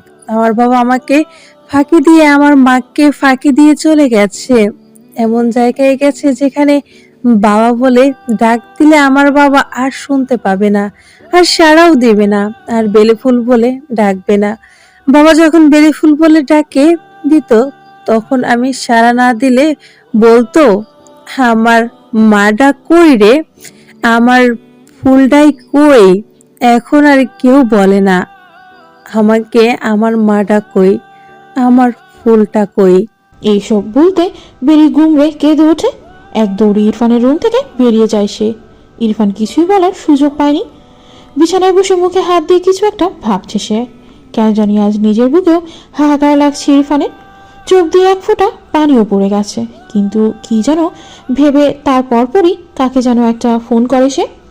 সকালবেলা ইরফান কি যেন মনে করে বেরির রুমের দিকে যায়। তখন বেরি নিজের কিছু জামা কাপড় গুছিয়ে নিচ্ছিল। মিনিও সেখানেই ছিল। তখন ইরফান কিছু শুনতে পায়। ভাবি, আপনারা কি আজকাই যাইবেন? কবে আইবেন? শনিবারে। তাহলে আমিও কি শনিবারে আইতাম? না, তুমি রবিবারে এসো। আচ্ছা, ভাবি কি পয়রা যাইবেন বাড়িতে? আমি তো বোরখা পরি। এই পুরান বোরখাটা পরবেন? নতুন পাবো কোথায়? ভাইয়ারে কোন? না থাক, যেটা আছে সেটাই পরে যাব, টাকা অপচয় করে কি লাভ? রুবি ভাবি 2 আনা টাকা উড়াই, আর আপনি একটা বোরখা কিনবেন না, তাতেই অপচয় করেন? আপনি মানুষ নাকি রোবট? তুমি কথা বেশি বলো মিনু, কারো অনুপস্থিতিতে তার সম্পর্কে সমালোচনা করা ঠিক না। কবে বুঝবে তুমি মিনু? থাক, আমি আর কিছু কমু না। ইরফান এতক্ষণ দাঁড়িয়ে থেকে ওদের কথাগুলো শুনে। বেনি তেমন হাইফাই চলাফেরা করে না, একদম নর্মাল তার চলাফেরা। মেয়েটার যা প্রয়োজন তার চাইতেও কম প্রকাশ করে, সবটা চায় না সে। ইরফান আর কিছুই বলেনি। বেরির রুমে যায় সে। বেরি তখন জামা কাপড় গুছিয়ে নিয়ে যাচ্ছিল। বেলি, জি। তুই জামা কাপড় গুছিয়ে নে, আমি 1টার মধ্যে চলে আসব। আচ্ছা। কিছু লাগবে তোর? না কিছুই লাগবে না তো? না, লাগবে না, সবকিছুই আছে। আচ্ছা। ইরফান বেরির মুখের দিকে তাকিয়ে আছে। কত সহজে নিজের চাওয়া পাওয়াগুলোকে বিসর্জন দিতে পারে সে। হালকা হাসি দিয়ে বেরিয়ে যায় ইরফান। অফিসে গিয়ে বসের সাথে কথা বলে 2 দিনের ছুটি নেয় ইরফান। আজকের দিনটা আর শনিবারের দিনটা শুক্রবার তো এমনিতেই অফ ডে, ভেবেছিল আজকে হাফ টাইম করবে, কিন্তু জরুরি কাজ থাকায় আজকে ছুটি নিয়ে নেয় ইরফান। ছুটি নিয়ে সোজা বেরিয়ে যায় অফিস থেকে। এইদিকে বেলা 12:30, মিনুও রেডি। কিছুক্ষণ পরে মিনু চলে যাবে। অনেকদিন হয়েছে সেও বাড়িতে যেতে পারেনি, তাই ইরফানের কথা অনুযায়ী মিনুও 2টা দিন নিজের বাড়িতে গিয়ে থেকে আসবে। ইরফান এলেই মিনু বেরিয়ে যাবে। বেরিয়ে গোসল করে ফ্রি হয়ে যায়। চুলগুলো অনেক বড় তাই চুলগুলো শুকানোর জন্য ছেড়ে রেখে দেয় বেরি। 1টা নাগাদ ইরফানও চলে আসে। ইরফান বাসায় আসতে মিনুও চলে যাবে বলে ইরফানের কাছে যায়। ভাই মিনু, আয় ভেতরে। ভাই তাহলে আমি যাই? এখনই যাবি? হ, নাইলে বাস পামু না। আপনারা কোন সময় যাইবেন? আমরা 4টার বাসে যাব। আচ্ছা এটা রাখ, যাওয়ার সময় বাড়ির জন্য কিছু নিয়ে যাস। মিনু দেখে ইরফান তাকে 1000 টাকার একটা নোট সাধে। ইরফানের সব কিছুই ভালো লাগে মিনুর, কিন্তু যখন তার বেলি ভাবিকে মারে তখনই মিনু ইরফানের গুষ্টি এক করে। ইরফানের হাত থেকে টাকাটা নেয় মিনু। তখন ইরফান আবার বলে ওঠে, বেলি কি করে রে? ভাবি তো রুমে চুল শুকায়। আচ্ছা তুই তাহলে বেরিয়ে যা। আচ্ছা ভাই, তাইলে আসি। আচ্ছা সাবধানে যা, রবিবারে চলে আসিস। আচ্ছা। মিনু ইরফানের রুম থেকে বেরিয়ে বেলির রুমে যায়। সেখানে বেলির সাথে কথা বলে বিদায় নিয়ে বিসমিল্লা বলে বেরিয়ে যায় মিনু। বেলি কিছুক্ষণ রুমেই ছিল। তারপর 2টা বাজে ইরফানের রুমের দরজার সামনে যায় সে। পর্দা সরিয়ে ইরফানকে ডাকে সে। শুনছেন? হ্যাঁ খেতে আসেন, ভাত বাড়ছি। আসছি। ইরফান বেলির ডাকে ডাইনিং টেবিলে যায়। সেখানে সব গুছিয়ে রাখা আছে। বেলি সবসময় টেবিলটা গুছিয়ে রাখে হয়তো। রান্নাঘরের দিকে উকি দেয় ইরফান। বেলি তখন রান্নাঘরের সব কিছু গুছিয়ে রাখছে। 2 দিন পর ফিরবে তারা, তাই সব কিছু গুছিয়ে রেখে যাচ্ছে সে। ইরফান বেলির চুলের দিকে তাকিয়ে আছে। ভেজা চুলগুলো প্রায় অনেকটাই শুকিয়ে গেছে। হাঁটুর নিচ অব্দি চুল বেরির। মাশাআল্লাহ, চুলগুলো মনে হচ্ছিল আল্লাহর নিজের হাতে বানানো। ইরফান কিছুক্ষণ তাকিয়ে থেকে চেয়ারে বসে পড়ে। চেয়ারে বসেই বেলিকে ডাকে ইরফান। জি। আমি কি কুকুর নাকি? জি, কি সব বলেন? বাসার কুকুরকে মানুষরা এইভাবে ভাত দেয়, ভাত পানি সামনে দিয়ে আরেক জায়গায় সরে থাকে। বেলি বুঝে যায় ইরফানের কোথায় সমস্যা হচ্ছে। বেলির এই কাজটা করা হয়তো উচিত হয়নি। শত হোক কাউকে খাবার দিয়ে তার সামনে থেকে চলে যেতে হয় না, এটা অভদ্রতা করা হয়, ওই ব্যক্তিকে অসম্মান করা হয়। আসলে আমি রান্নাঘরের জিনিসপত্রগুলো গুছিয়ে রাখছিলাম। খাওয়ার পরে কি গোছানো যেত না? আচ্ছা বসেন আপনি, আমি আছি এখানে। তুই খাবি না? পরে খাবো। বাড়িতে গিয়ে খাবি তাই না? বাড়িতে তো সন্ধ্যা পার হয়ে যাবে। তাহলে কেন পরে খাবি? নাকি আমার সামনে তোর খেতে মন চায় না? বেলি বুঝে যায় ইরফান এখন প্রচুর রাগ উঠে গেছে, তাই সে চুপচাপ খেতে বসে যায়। বেলি, আমি জানোয়ার না, ঠিক আছে? হ্যাঁ, হয়তো আমার আচরণ জানোয়ার সুলভ, কিন্তু আমিও মানুষ, জানোয়ার নই। আপনি এসব কি বলেন? নেন ভাত খান। দুজনে একসাথে খেয়ে নেয়। খাওয়ার সময় ইরফানের নজর বারবার বেলির দিকেই যাচ্ছিল। বেলি বরাবরই শান্ত স্বভাবের। খাওয়ার সময়ও শান্ত হয়ে থাকে সে। খাওয়ার পর বেলি সব গুজিয়ে নিজ রুমে চলে যায়। প্রায় 3টার মতো বেজে গেছে। আধা ঘন্টার মধ্যেই তারা বেরিয়ে পড়বে, তাই কোনো রকম রেডি হয়ে নিবে সে। কিন্তু এরই মাঝে বেলির রুমের দরজায় টোকা পড়ে। বেলি দরজা খুলে দেখে ইরফান দাঁড়িয়ে আছে। কিছু বলবেন? ভেতরে ঢুকতে দে আগে। ও আসেন। ইরফান রুমে এসে বেলিকে কিছু প্যাকেট দেয়। বেলিও অবাক ইরফানের হাতের প্যাকেট দেখে। বেশ অনেকগুলোই প্যাকেট দেখতে পাচ্ছিল বেলি ইরফানের হাতে। কিসের প্যাকেট এইগুলো? খুলেই দেখ কিসের প্যাকেট এগুলো। বেলি প্যাকেটগুলো খুলে বেশ খানিকটা অবাক হয়। 2টো নর্মাল সুতি শাড়ি, 2টো হাফ সিল্ক শাড়ি, আর তার সাথে ম্যাচিং করা হিজাব, আর একটা দামি বোরখা, 1 জোড়া দামি জুতো, তার সাথে আরেক জোড়া সিম্পল স্যান্ডেল, আর একটা লেডিস হ্যান্ড পার্স সহ সব প্রয়োজনীয় জিনিসপত্র নিয়ে এসেছে ইরফান বেলির জন্য। বেলি জিনিসপত্রগুলো দেখছিল আর বারবার ইরফানের দিকে তাকাচ্ছে। এত কিছু এর আগে কখনো আনেনি ইরফান বেলির জন্য। পছন্দ হয়েছে? কিরে, পছন্দ হয়েছে? এত কিছু হঠাৎ করে? এমনি আনতে মন চাইলো। কতগুলো টাকা খরচ হলো? কি দরকার ছিল? এগুলোর দাম খুবই সীমিত, টাকা নিয়ে ভাবিস না, রেডি হয়নি। আচ্ছা। কি পরবি? বোরকাই পরি। শাড়ি পরতে পারিস না? পরে, কিন্তু ভেজাল লাগে। বোরকাই পরি। আচ্ছা পরে নে, তাড়াতাড়ি কর। তারপর ইরফান রুম থেকে বেরিয়ে যায়। বেলিও নতুন একটা সুতির জামা পরে নিয়ে উপরে বরখা পরে নেয়, আর ইরফানের দেয়া একটা হিজাব পরে নেয়। বেলি অনেক সুন্দর করে হিজাব বাঁধতে পারে। হালকা লিপস্টিক আর একটু কাজল, এটাই বেলির সাজ। সে রং চং দিতে জানে না, এটাই তার কাছে বেশি কিছু। অন্যদিকে সব গুছিয়ে নেওয়ার পর ইরফান তার জামা কাপড় নিয়ে আসে বেলির রুমে। বেলি, জি। এই ট্রলিতে তোর আর আমার জামা কাপড়গুলো গুছা। কেন? কি কেন? আমরা কি আলাদা জামা কাপড় নিব নাকি? সবকিছুই তো আলাদা, তাহলে কাপড় এক হয়ে কি হবে? বেলির কথায় ইরফান চুপ হয়ে যায়। তখন নিজের বেলির আর জামা কাপড়গুলো গুছিয়ে নেয়। বেলি তখন চুপ করে দাঁড়িয়ে ইরফানকে দেখছিল। ইরফানকে আজ দারুণ লাগছিল। কালো শার্ট আর ব্ল্যাক জিন্সে বেশ সুন্দর লাগছিল তাকে। নিজেকে বড্ড বেশি বেমানান লাগছিল ইরফানের সাথে। সত্যি বড্ড বেশি বেমানান লাগছিল। তার সাথে হয়তো রুবিকেই দারুণ মানায়, তাই তো সে থাকা সত্ত্বেও রুবিকে ঘরে আনা হয়েছে। নিয়তি বড্ড কঠিন জিনিস, যতই খারাপ হোক না কেন মানতে হয়। একটা মেয়ে কতটা হেরে গেলে নিজেকে তুচ্ছ ভাবতে পারে, কতটা কষ্টে জর্জরিত হলে নিজেকে বেমানান ভাবতে পারে। আমরা নারীরা যতই এগিয়ে যায় না কেন, কোথাও না কোথাও আমাদের পিছিয়ে যেতে হয়, আর সেখানে আমাদের ব্যর্থতা। কষ্ট পেতে পেতে আমরাও একসময় ক্লান্ত হয়ে পড়ি, আর তারপর হাল ছাড়তে হলে আমরা এমনও হাজারো বেলিকে।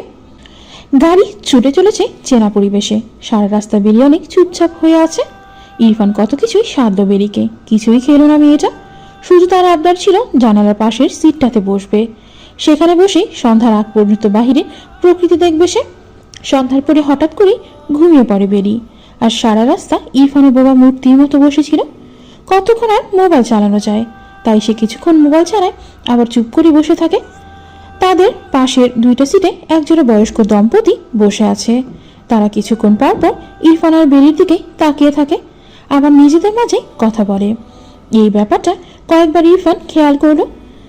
তার একটু অস্বস্তি হচ্ছে, তবুও চুপ করে আছে, কারণ তারা বয়স্ক মানুষ। বারবার তাকাচ্ছে বলে এইবার ইরফান নিজেই তাদের বলে ওঠে, জি, কিছু বলবেন? ইরফানের কথায় বয়স্করা অনেকটা ভীতু হয়ে যায়। ইরফান তাদের চেহারা দেখে বুঝে যায় ব্যাপারটা, তাই নিজেকে আরো রিল্যাক্স করে হাসি মুখে আবারও জিজ্ঞেস করে, কিছু বলবেন? তখনই বৃদ্ধ মহিলা জবাব দেন, না ভাই, কিছু বলবো না। ভাই বাড়াতে ইরফান ভেবে নেয় তাকে নাতির মতো ভেবেছে, আর তারাও অনেকটাই বয়স্ক মানুষ, দাদা নানা দাদি নানির মতো আর কি। তাই ইরফানও মুচকি হেসে দেয়। ইরফানের হাসি দেখে বৃদ্ধ মহিলা জিজ্ঞেস করে, ওরা কি তোমার বউ? জি। তারপর বয়স্ক মহিলা বয়স্ক পুরুষকে বলেন, একে আমাগরও রাইসলের আর রাসলের বইয়ের মতো, তাই না? হ্যাঁ, একই রাসলের বইয়ের মতো দেহ যার। ইরফান সাইড থেকে সব শুনছিল। তখন হালকা মুচকি হাসি দিয়ে সে মোবাইল টিপছে। তখনই বয়স্ক মহিলা বলে, তোমার নাম কি ভাই? আমার নাম ইরফান। পুতের, আমাদেরও একটা নাতি আছে, পুতের ঘরের নাতি রাউসল। একে তোমার মতো দেহ তার, তাও এমন একটা বউ আছে। ও, আওগো রাইসেলের বইয়ের নাম মণি। তোমার বইয়ের নাম কি গো ভাই? ও, ওর নাম বেলি। মাশাল্লাহ, অনেক সুন্দর নাম। তোমার বউকে একটু মেকআপ চাইতো, একটু দিও। ওদিক ফিরে ঘুমাচ্ছে তো, উঠলে বলবো কেমন? আচ্ছা, তোমরা কই যাবে? কামরাঙ্গীর চর। ও, আপনারা যাবেন কোথায়? আমরা তো এক পরে স্টেশনে নামা যাব। ও আচ্ছা। ইরফানের বেশ ভালো লাগছে তাদের সাথে কথা বলে। অন্যদিকে বেলি তো ঘুমে ডুবে আছে, সে বলতেই পারবে না এই সব কিছু। ইরফান ওনাদের সাথে আবার কথায় মন দেয়। তা দাদার নাম কি? গুফার মিয়া। আর দাদুর নাম? জয়তুনেসা। ওহ, অনেক সুন্দর নাম তো। তা কপতি একা একা কোথায় যাচ্ছেন? ঢাকা গিয়েছিলাম নাতির বাসা, ওই যে কইলাম না রাইসুল, তারই বাসা গিয়েছিলাম। বাড়ি যাচ্ছি পুতিনির কাছে। ও, নাতি কি করে দাদা? একটা কোম্পানিতে চাকরি করে। ও, আমার নাত বউ মনি, সেও চাকরি করে আমার নাতির লগে। তারা প্রেম কইরা বিয়া করছে। নাতি বউ অনেক বালা, আমগরে অনেক আদর করে। ও যাক ভালো। তা দাদু কিছু খাবেন? না ভাই, কিছু খামু না। বাইত বয়ে বাইত রাইন্দা রাখছে, বাইত যাইয়া ভাত খামু। ও আচ্ছা। আমরা তো আর একটু পরে না এবার যামু। তোমার বউরে উড়াও তো ভাই, একটু দেখি তোমার বেলি ফুলেরে। বয়স্ক মহিলার কথা শুনে ইরফানের বুকের ভেতরটা হু হু করে ওঠে। তার বেলি ফুল মহিলা অল্প ভাষাতেই অনেক কিছু বুঝিয়ে দিলেন। তার বেলি ফুল, যে বেলি ফুলকে রোজ রোজ সে নিজেই নিংড়েছে অনেক। তার বেলি ফুল, যে বেলি ফুলকে কারণ ছাড়া অনেক কিছু সহ্য করতে হয় এবং এখনো হচ্ছে। হ্যাঁ, তার বেলি ফুল, যে কিনা নিঃশব্দে বলে যায় হাজারো না বলা কথা, যে লিখতে বসলে উপন্যাসের পাতা শেষ হয়ে যাবে তবুও কথা শেষ হবে না। হ্যাঁ, এ তার বেলি ফুল, শুধুই তার বেলি ফুল। বেলির ঘুমন্ত মুখের দিকে তাকিয়ে এক মনে এইসব ভেবে যাচ্ছিল ইরফান। হঠাৎ করে বয়স্ক মহিলা আবারও ডাক দেয়। ও দাদু ভাই, বড় কি দেখাইবা নাম গড়ে? ওনার কথায় ধ্যান ভেঙে যায় ইরফানের। তারপর বেলির দিকে হালকা ঝুঁকে আস্তে করে ডাক দেয় সে বেলিকে। বেলি, বেলি, এই বেলি। তারপর ইরফান আস্তে করে হালকা করে ধাক্কা দেয় বেলিকে। চমকে গিয়ে ঘুম থেকে উঠে যায় বেলি। বেলি ভাবছে হয়তো চলে আসছে তারা। চলে আসছি। আরে না, পাশের সিটের দাদা দাদির মতো বয়স্ক মানুষরা আছে না, তারা তোকে দেখতে চায়। তুই ওদিক মুখ ফিরে ঘুমাচ্ছিস, তারা সামনেই নেমে যাবে, তাই নামার আগে তোকে দেখতে চায়। ওহো। ফিসফিস করে ইরফান বেলিকে বলে দেয় সবটা। ইরফানের কথায় বেলি নিজেই ফ্রি হয়ে তাদের দিকে তাকায়। হাসি মুখে অত্যন্ত ভদ্রতার সাথে সালাম দেয় ওনাদের। ওয়ালাইকুম আসসালাম। এইটা নি তোমার বেলি ফুল দাদু ভাই? বয়স্ক মহিলার কথা শুনে স্তব্ধ হয়ে যায় বেলি। একবার ইরফানের দিকে তাকায় সে। এমতো অবস্থায় ইরফান কি বলবে ভেবে পাচ্ছে না, তবুও হুমসূচক মাথা নাড়িয়ে। বাহ, বেশ বেশ। আমগো মনের মতো হের বউডা, তাই না? হ। কি গো দিদি ভাই, এত ঘুমাও কা? আলহামদুলিল্লাহ ভালো। বাসে উঠলে আমার ঘুম আসে দাদু। ও, তোমার জামাইরা মাশাল্লাহ, এক্কেরে সাবের বাচ্চার লাহান। দোয়া করিয়েন দাদু। তুমিও এক্কেরে পরীর লাহান। দুজনে অনেক সুন্দর মানাইছে। হ, আমাগো রাইসুল আর মনির মতন। রাইসুল মনি? রাইসুল ওনাদের নাতি আর মনি নাতি বউ। ইরফানের কথা তখন পুরোটা বুঝে যায় বেরি। তারপর বেশ কিছুক্ষণ ওরা কথা বলে। একটা সময় স্ট্যান্ডে বয়স্ক মানুষ দুজন নেমে পড়ে। স্ট্যান্ডে ওনাদের জন্য ওনার ছেলে অপেক্ষা করে দাঁড়িয়েছিলেন। বাস থেকে নামার পরপরই তিনি এনাদের নিয়ে যান। দুজনের চেহারা মাশাআল্লাহ নুরানি চেহারা, একদম মায়া মায়া, যাদের দেখলে কলিজাটাও ঠান্ডা হয়ে যায়। হাসি তো একদম চাঁদের আলোর মতো। বাস আবার ছেড়ে দেয়। বেলির এখন আর ঘুম আসছে না। বাইরের প্রকৃতির ঘন অন্ধকার দেখছে সে। এই কালো অন্ধকারের মতো এখন তার জীবনটা। চারপাশে শুধু কালো ছায়া। রাত প্রায় 8টা বেজে যায়। বেলি আর ইরফান পৌঁছাতে ইরফান তার বাবার সাথে কথা বলে সোজা বেলিকে নিয়ে বেলিদের বাড়িতে চলে যায়। বেলি বাড়িতে ঢোকার সাথে সাথেই বেলির মা দৌড়ে এসে নিজের মেয়েকে জড়িয়ে ধরেন। মাকে এতদিন পর পেয়ে মেয়েও মা বলে চিৎকার দিয়ে ওঠে। ইরফান যে সাথে আছে তা তারাই ভুলে গেছে। মেয়ে মাকে জড়িয়ে কেঁদে দেয় আর মাও মেয়েকে পেয়ে নিজের বুক ঠান্ডা করে। মা মেয়ের কান্নায় স্তব্ধ। ইরফান চুপচাপ দাঁড়িয়ে আছে পাশে। কিছুক্ষণ পর বেলির মা জানায়, মানে ইরফানকে দেখে হাসি দিয়ে কথা বলে। ইরফানের বাবা বারবার বলেছিল বেলির মায়ের পায়ে হাত দিয়ে যাতে সালাম করে সে, তাই বেলির মায়ের পায়ে হাত দিয়ে সালাম করে ইরফান। কেমন আছো বাজান? ভালো, আপনি? আর আমার থাহা। আইও ঘরে আইও, বেলি ফুল জামাইরে নিয়ে আয়। বাড়ির উঠানে এসে বেলি খানিকটা অবাক হয়ে যায়। উঠানের এক কোণে দুজন বাবুর্চি রান্না করার জন্য সব ঠিকঠাক করছে, আর দুইজন মহিলা মশলা পিষে দিচ্ছে। গ্রামের আরো কয়েকজন মহিলারাও সেখানে ছিলেন। সবাই বেলিকে দেখে হাসি খুশি ভাবে কথা বলছে। বেলির মা তখন ঘরে ছিল। বেলি ইরফানকে নিয়ে ঘরে যায় আর নিজে আগে যে রুমে থাকতো ওই রুমে ইরফানকে নিয়ে গিয়ে বসায়। তারপর বরখা আর হিজাব খুলে গায়ের ওনাটা 2 প্যাচ দিয়ে পরে মায়ের কাছে আসে। মা, এসব কি? এত রান্না কিসের? কাইলকা তোর বাবার মিলাদ, তাই 20 জন হুজুর আর গ্রামের কয়জনরে খাওয়াইব। কি খাওয়াইবো? আর কে, তোর জামাই। কি? বেআইন সাবে আইজা বেহানে আইছিল, আইয়া কইল শুক্রবারের সব খরচ জামাই দিছে, বড় কইরা মিলাদ দিতে। আমি তো ভাবছিলাম 5 জন হুজুর খাওয়ামো, আমার যেমন ও স্যার তেমন তো করুম। মানুষটা তো আমারে একলা ভাসাইয়া থুইয়া গেছে। এই বলে বেলির মা কেঁদে দেয়, আর তার সাথে বেলিও। অন্যদিকে ইরফান বেলির রুমের মধ্যে বসে আছে। বেশ গোছানো রুমটা। বিয়ের পরে এই প্রথম এইভাবে বেলিদের ঘরে আসছে। এর আগেও একদিন বিয়েতে এসেছিল, কিন্তু তখন উঠানে বসা ছিল সে। বেলিদের টিনের চৌকাট করা ঘর কিন্তু এই রুমটা বেশ গোছানো। হয়তো বেলি আসবে শুনে বেলির মা গুছিয়ে রাখছে। ইরফান বেশ শুচিবায়ু সম্পন্ন মানুষ। ময়লা ধুলিবালি কিছুই তার পছন্দ না, কিন্তু এইখানে একদম তার বিপরীত। একটু ময়লাও খুঁজে পাবে না সেই রুমে। কিছুক্ষণ পর একটা ট্রে হাতে করে শরবত, আপেল, মালটা নিয়ে আসে বেলি। বেলিকে দেখে ইরফান তাকিয়ে থাকে তার মুখের দিকে। চোখ মুখ আবারও ফুলে আছে তার। নিশ্চয় ভেতর থেকে কান্না করে আসছে। ইরফান কিছুক্ষণ তাকিয়ে থাকে মুখের দিকে, তারপর বলে, কান্না করছিস? হুম, চোখ মুখ এমন যে। এমনিতেই মা দিছি, খেয়ে নেন। তুই খাবি না? না। ও, তুই তো আবার হাওয়া খাস। অনেক ধন্যবাদ আপনাকে। আমার বাবার প্রথম মৃত্যুবার্ষিকী এইভাবে পালন করলেন, এত বড় করে মিলাদ দিলেন। ইংলিশে একটা শব্দ আছে, ফর্মালিটি, জানিস? হুম অর্থ বুঝিস? হুম করতে আসিস না আমার সাথে? একটা কথা বলতাম। বল। 2 দিন থাকবো তো। আপনি সবার সামনে আমারে তুমি বইলা কথা বইলেন। 2 দিনের জন্য বলতে চাইনি, সারা জীবনের জন্য চেয়েছিলাম। ঢাকায় কি বলেছিলি ভুলে গেছিস? আপনি এদিকে তুমি করে ডাকেন, নাইলে মা দুঃখ পাবে। এইবার ইরফানের মেজাজ খারাপ হয়ে যায়। বিছানা থেকে হুট করে উঠে বেলির হাতটা মুছড়ে দেয়।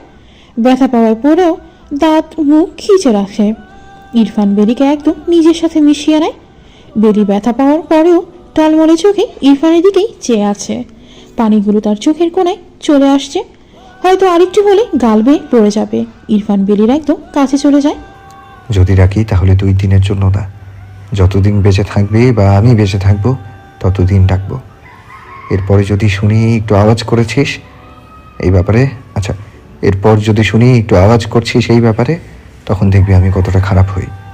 কতটা খারাপ? লাথি ঘুষি তো পুরাতন ওষুধ আমার জন্য। তাহলে কি এইবার শেষ ওষুধটা রাখছেন আমার জন্য? চিন্তায় পড়ে গেছেন। আপনার কাছে আমার জন্য হয়তো শেষ ওষুধটা মৃত্যু, তাই না? আজ কেন জানি বেলি সাহস করে এইভাবে কথাগুলো বলে ফেলল। কথাটা বলে বেলিও ব্যাককেল হয়ে গেছে। বুঝতে পারে বেলির গাল বেয়ে চোখের পানিগুলো ঝরে যাচ্ছে, ঠিক বাগানের গাছে ফোটা বেলি ফুলের মতো। ইরফান বেলির এই কথাটা শুনে বেলির হাতটা ছেড়ে দেয়। হাতটা ছাড়ার পর বেলি মনে হয় তার জানটা ফিরে পায়। বেলি চলে যেতে নিলে ইরফান আবারও বেলির হাতটা টান দিয়ে নিজের কাছে নিয়ে আসে। তারপর কেন জানি জড়িয়ে ধরে বেলিকে। বেলি জোরাজুরি করে নাই, কারণ সে জানে এখন জোরাজুরি করে লাভ নেই। জোরাজুরি করলে সে আরো বেশি করে করবে, তাই চুপচাপ দাঁড়িয়ে আছে। একবারের জন্য ইরফানের ধরেও নি বেলি। কিছুক্ষণ পর ইরফান নিজেই ছেড়ে দেয় বেলিকে। নিজেকে ইরফানের থেকে মুক্তি পেয়ে ইরফানের দিকে চেয়ে থাকে বেলি। তারপর নিজে বলে ওঠে, মায়া বাড়িয়েন না, অনেক কষ্ট হবে পরে আমার। মায়া বাড়ায়েন না, না হয় আমি আপনাকে ছাড়া বেঁচে থেকেও থাকবো মরা হয়ে। কথাটা বলে বেলি দ্রুত রুম থেকে বেরিয়ে যায়। আর ইরফান সেখানেই দাঁড়িয়ে থাকে মূর্তি নেয়।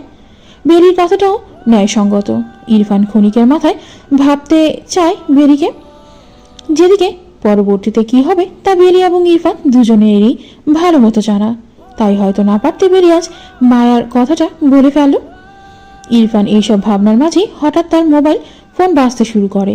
ইরফান মোবাইলটা হাতে নেয় আর দেখে মোবাইলের এক পাশে উঠে আছে রিজেক্ট, মাঝে আছে স্লাইড আপ টু অ্যান্সার, আর উপর দিয়ে তার উপর একটা নাম ভেসে উঠছে। নামটা হচ্ছে রুবি। রুবির ফোনটা দেখে মুখে বিরক্তি চলে আসে ইরফানের। ফোনটা সে ইচ্ছে করেই রিসিভ করেনি, তাই রুবি ফোন দিয়েই যাচ্ছে তো দিয়েই যাচ্ছে। এই যাবৎ 10 বার ফোন দিয়ে ফেলেছে, তাই বাধ্য হয়ে ইরফান ফোনটা রিসিভ করে নেয়। হ্যালো। হ্যাঁ, কি হয়েছে? ফোন ধরতে তোমার এতক্ষণ সময় লাগে? আমি কি আপনার ফোনের আশায় বসে আছি নাকি? থাকার আশায় বসে থাকো, তোমার আরেক বউয়ের দিকে। তোমার মতো আজাইরা কাজ আমার নাই, ওকে? কাল শুক্রবার, আমায় এসে নিয়ে যাবা? কেন, যেমন গেছো তেমনই আসবা। আর হ্যাঁ, আমি গ্রামে এসেছি। বাবা, আমি নেই আর এই সুযোগে? এই সুযোগে মানে? কি এই সুযোগে? কয়বার গেছো তার সাথে? তোমার মতো থার্ড ক্লাস চিন্তা ভাবনা নিয়ে আমি কিংবা সে বসে নেই। অত্যন্ত জরুরি কাজে গ্রামে এসেছি, আর সেও এসেছে আমার সাথে। বাসরটা পারলে করে নিও। হ্যাঁ, করব। তোমার সমস্যা? তোমার সাথেও তো করি। এখন না হয় তার সাথেও করলাম। করো। তোমার মতো পুরুষ কয়জন আছে যে একসাথে দুজনকেই ভালোবাসে? শারাপ ইউ ফুল! লজ্জা করে না নিজেকে এতটা সস্তা বানাতে? এই, তোরা কি খাওয়ার জিনিস যে আমি খাই? আর হ্যাঁ, এখন বললে তো বলতে হয়, জানতিস যে আমি বিবাহিত। আমি বিবাহিত জেনেও কেন প্রেম করেছিস? কেন ফাঁদে ফেললি? খবরদার তুই তো করি করবে না। চুপ, একদম চুপ। ফোন দিবি না আপাতত। এইসব বলে লাইন কেটে দেয় ইরফান। বেলি এতক্ষণ পাশের রুম থেকে সব শুনতে পেয়েছে, আর সে বুঝেও গেছে কে ফোন দিয়েছে। ভাগ্য ভালো ছিল বেলির মা বাইরে ছিলেন। বেলি আর তারপর ইরফানের সামনে যায়নি। ইরফান মোবাইলের ফ্লাইট মোড অন করে মোবাইলে চার্জে ফেলে রাখে। বেলিও এই সুযোগে বাইরে চলে যায়। গ্রামের কিছু চাচি, মামি, খালা, ভাবিয়া উঠানে বসা ছিল। বেলিকে দেখে তারা ঠাট্টা জুড়ে দেয়। তাদের মধ্যে একজন ভাবি বেলিকে ইঙ্গিত করে অনেক প্রশ্ন করে, যা সব মজার ছিল। কিরে বেলি, স্বামীরে পাইয়া আমগরে ভুল্লা বম গেছিস? না গো ভাবি, কাউরে ভুলি নাই। এ কইলেই হইল, মানুষ তো একটা ফোনও করে। ভাবি, আমি তো মোবাইল চালাই না গো। কস কি? জামাই মোবাইল দেয় না? দিতে চাই, আমি নেই না, পেড়া লাগে। ও বেলি! জি চাচি।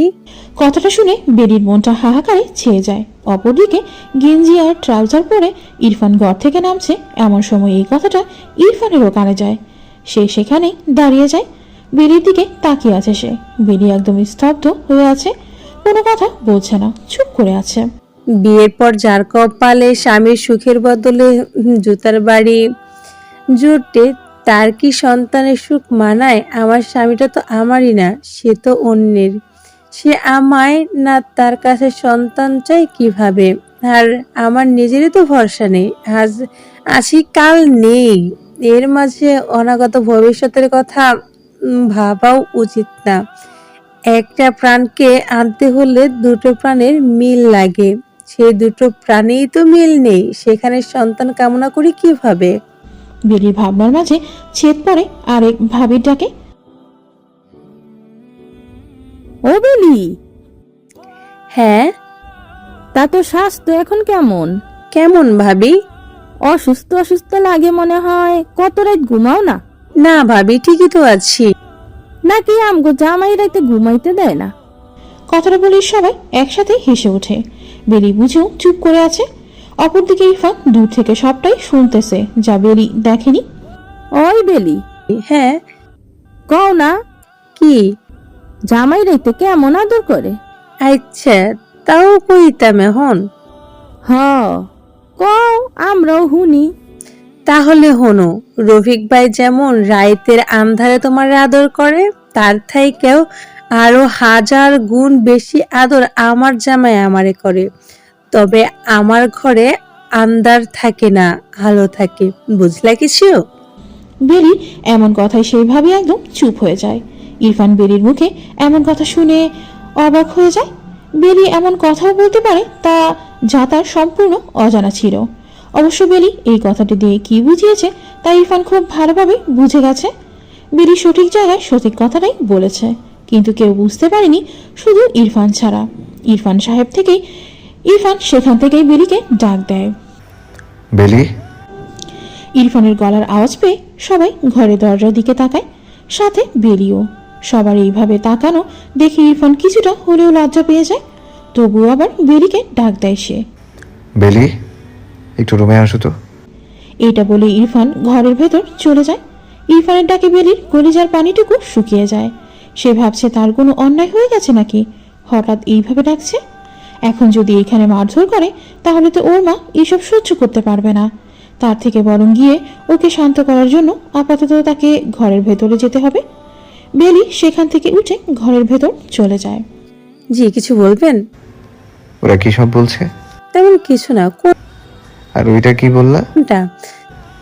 1000 গুণ বেশি আদর আমার জামাই আমারে করে, তবে আমার ঘরে আন্ধার থাহে না আলো থাহে, এটা? তাহলে কি বলা উচিত ছিল? আমি তো মিথ্যে বলি নাই। সত্যি বললা তাহলে? রফিক ভাই অনেক ভালো মানুষ, মোরে অনেক ভালোবাসে। শহরে গার্মেন্টস ফ্যাক্টরিতে কাজ করে, মাসে একবার বাড়িতে আসে। আর যতদিন থাকে ততদিন সকালে নাকি ভাবের বেজার চলে থাকে, এখনো থাকে। এখন প্রশ্ন হলো আমি কেন এই কথা বললাম? হ্যাঁ, আপনি তো আমাকে আদর করেন, তবে রফিক ভাইয়ের মতো না। আপনার আদরগুলো আমার দম বন্ধ হয়ে আসে, আবার রফিক ভাইয়ের আদরগুলো ভাবির দম বন্ধ হয়ে আসে। তফাৎটা কই জানেন? রফিক ভাইয়ের আদরে ভাবির দম বন্ধ হয় সুখের তাড়নায়, আর আপনার আদরে আমার দম বন্ধ হয় যন্ত্রণার তাড়নায়। ভাবি সুখ পায় উষ্ণ স্পর্শে, আর আমি সুখ পাই আপনার হাতের লাথি, ঘুষি, থাপ্পড়ে। হলো তো এটা আদর, বলেন?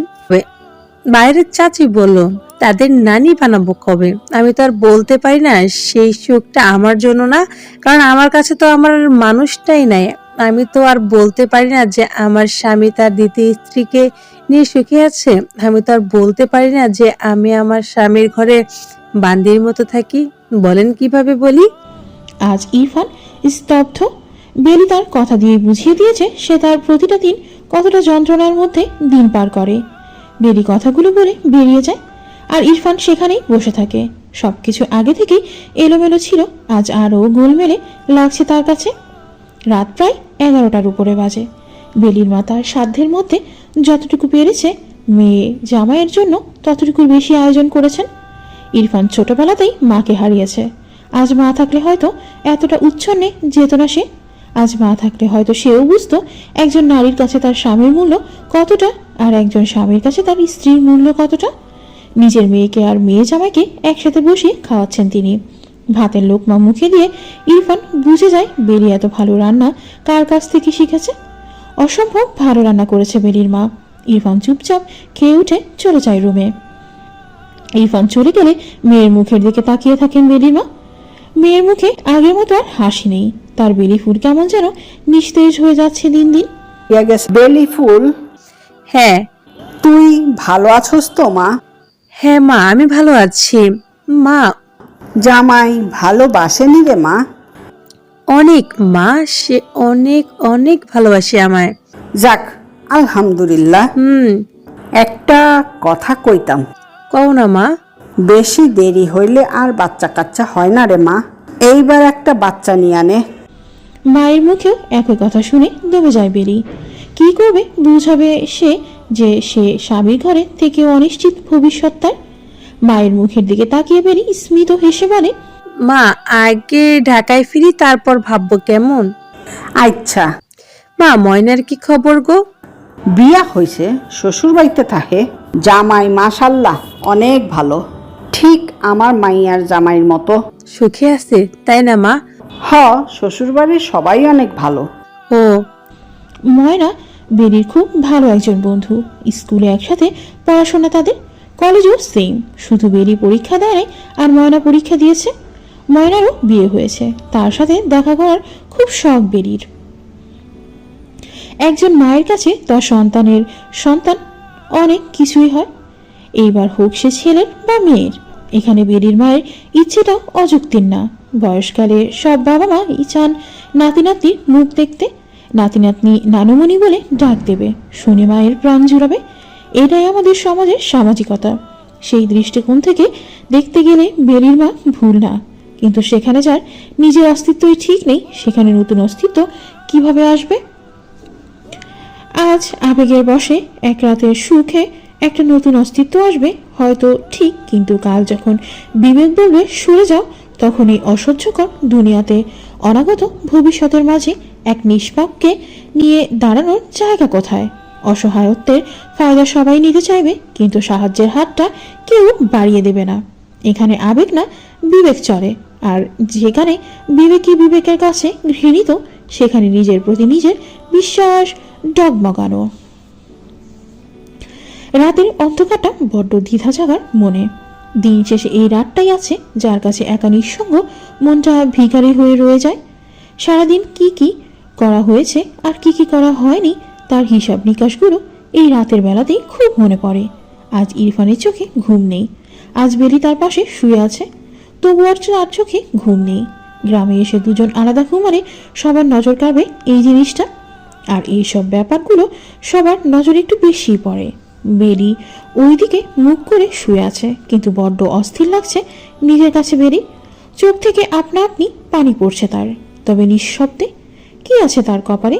কিভাবে পাড়ি দিবে বাকি জীবনটা? সবে তো মাত্র জীবনের শুরু।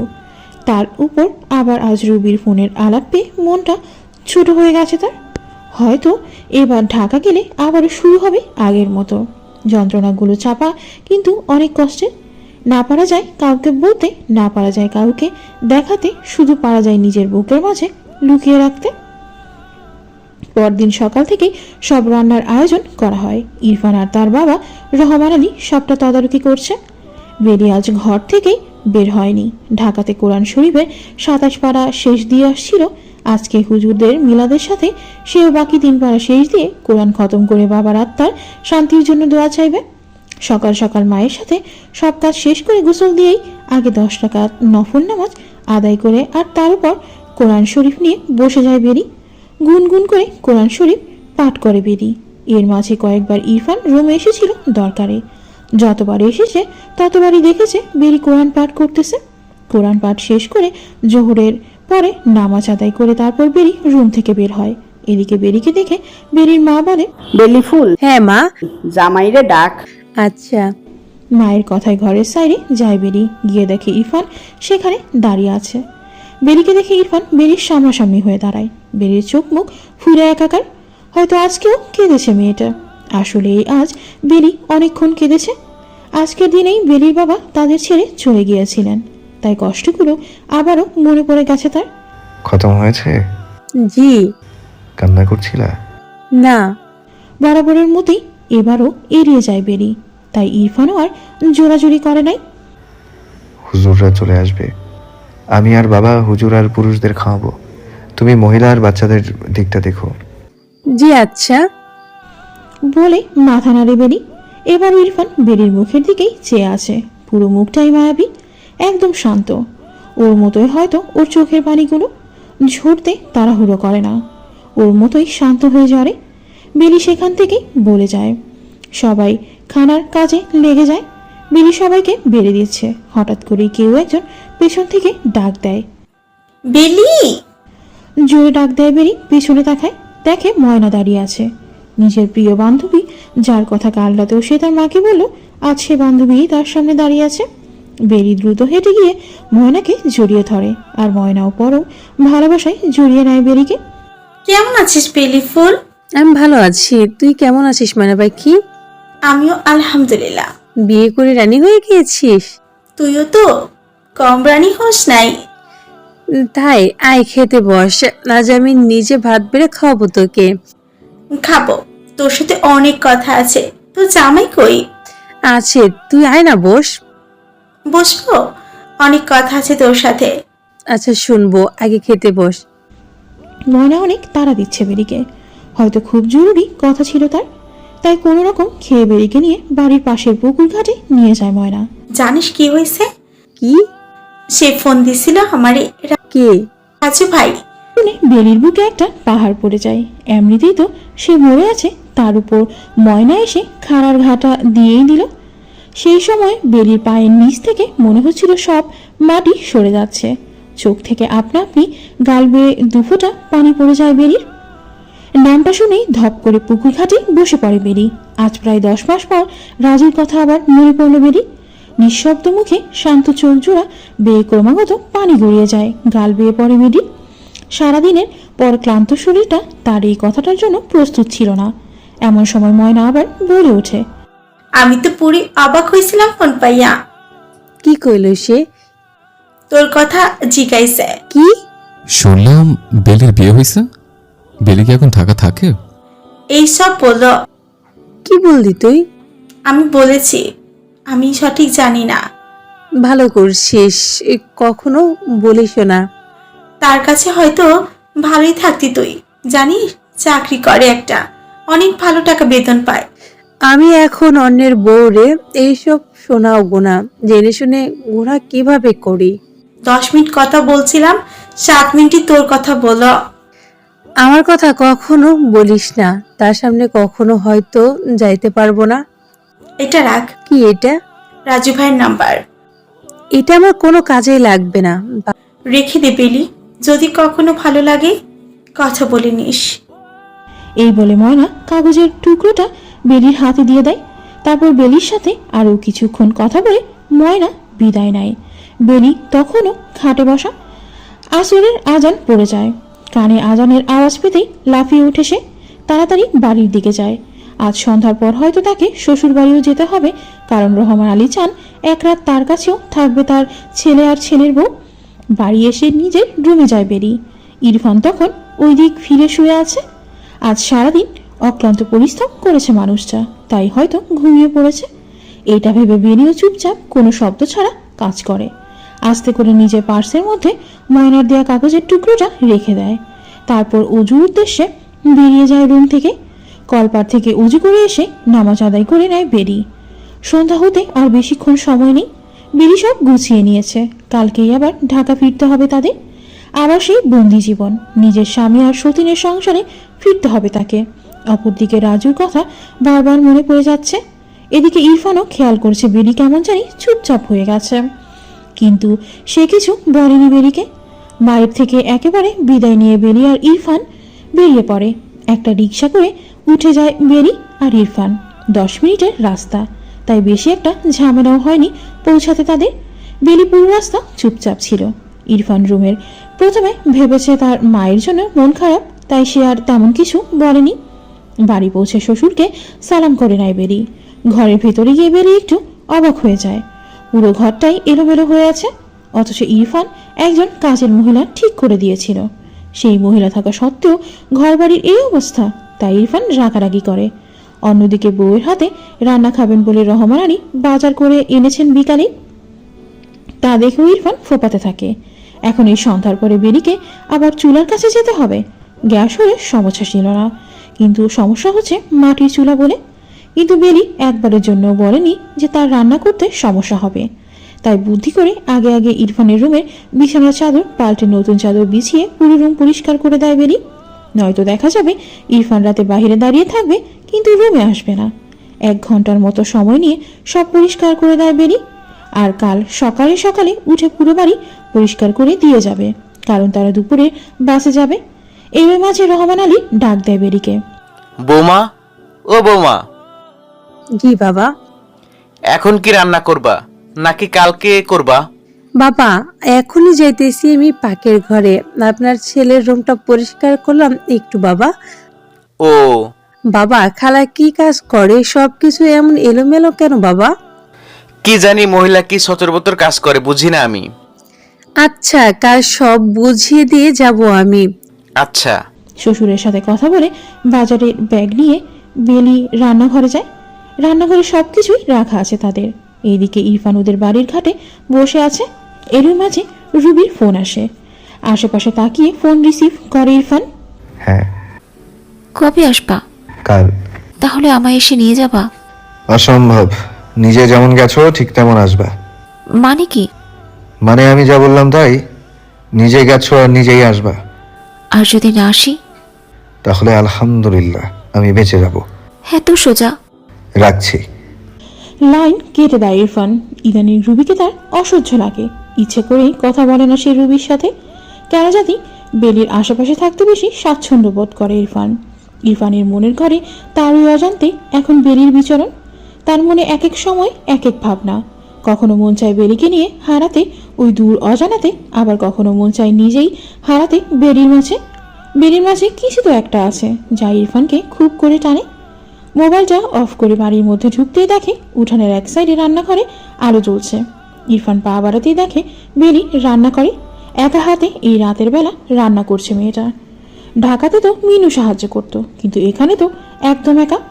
বেলি এতটাই শান্ত যে বেলির হাতে ঘটি বাটিও শব্দ করতে পারে না। ইরফান কিছুক্ষণ দাঁড়িয়ে থেকে ঘরের ভেতর চলে যায়।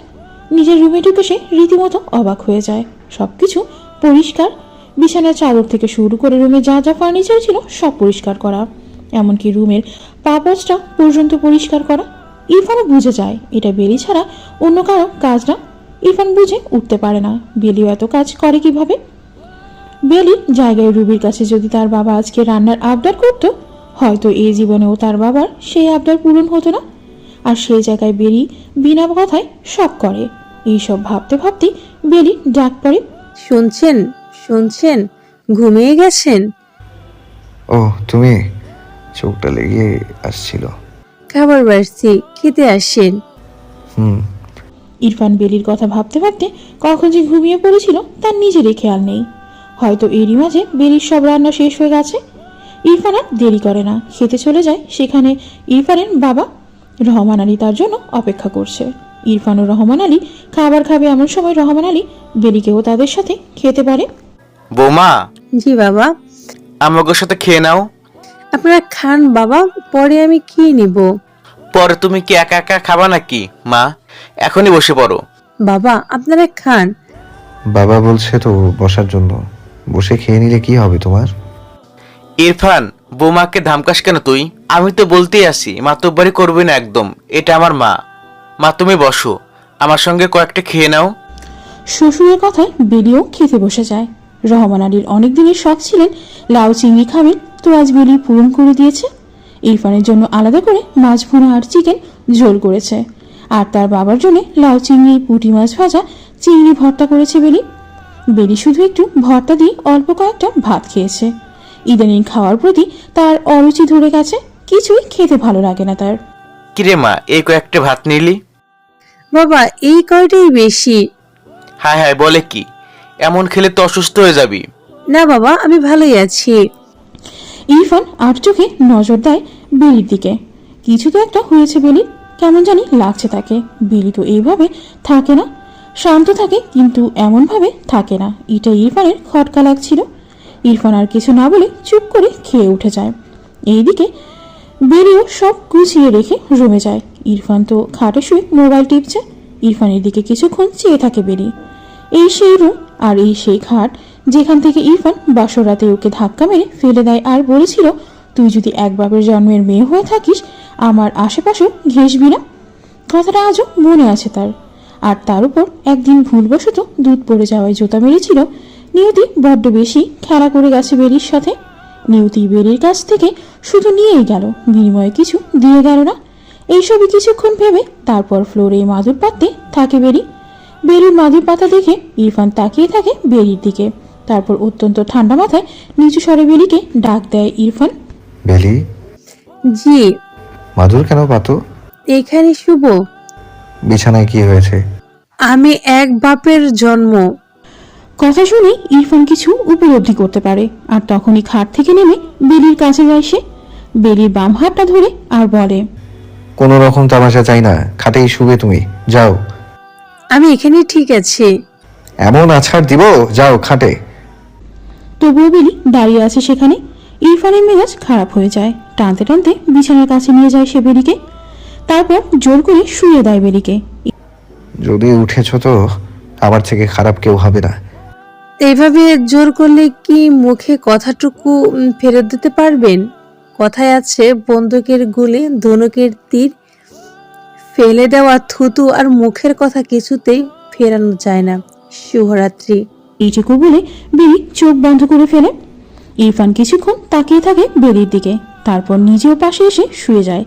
একটা সময় সেও ঘুমিয়ে যায়। গভীর রাতে ইরফানের ঘুম ভাঙে কারো কান্নার শব্দে। ইরফান ঘুম থেকে উঠে দেখে বেলি পাশে কাঁদছে।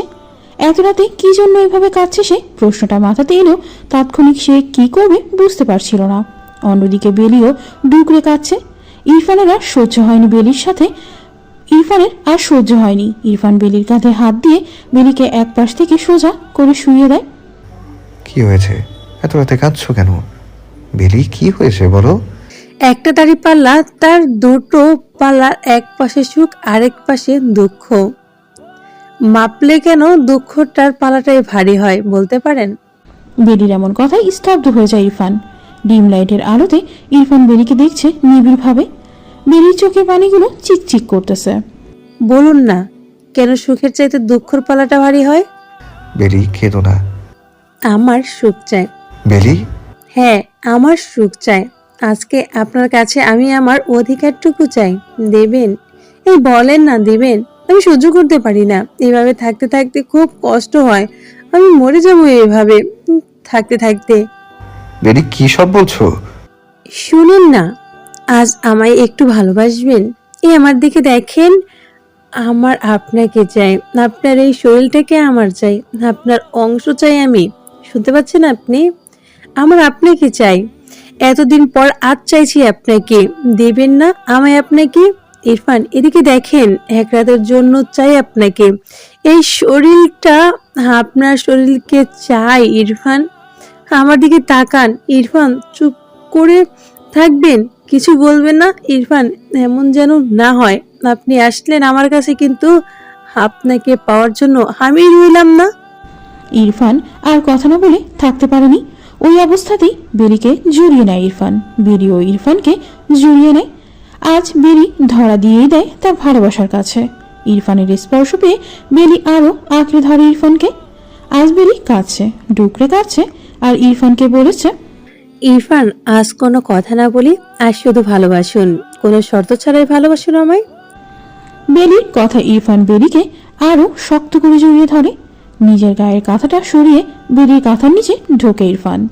বেলির গায়ের ওড়নাটা সরিয়ে নেয় সে। বেলির কপালে আলতো করে ভালোবাসার পরশ এঁকে দেয় ইরফান।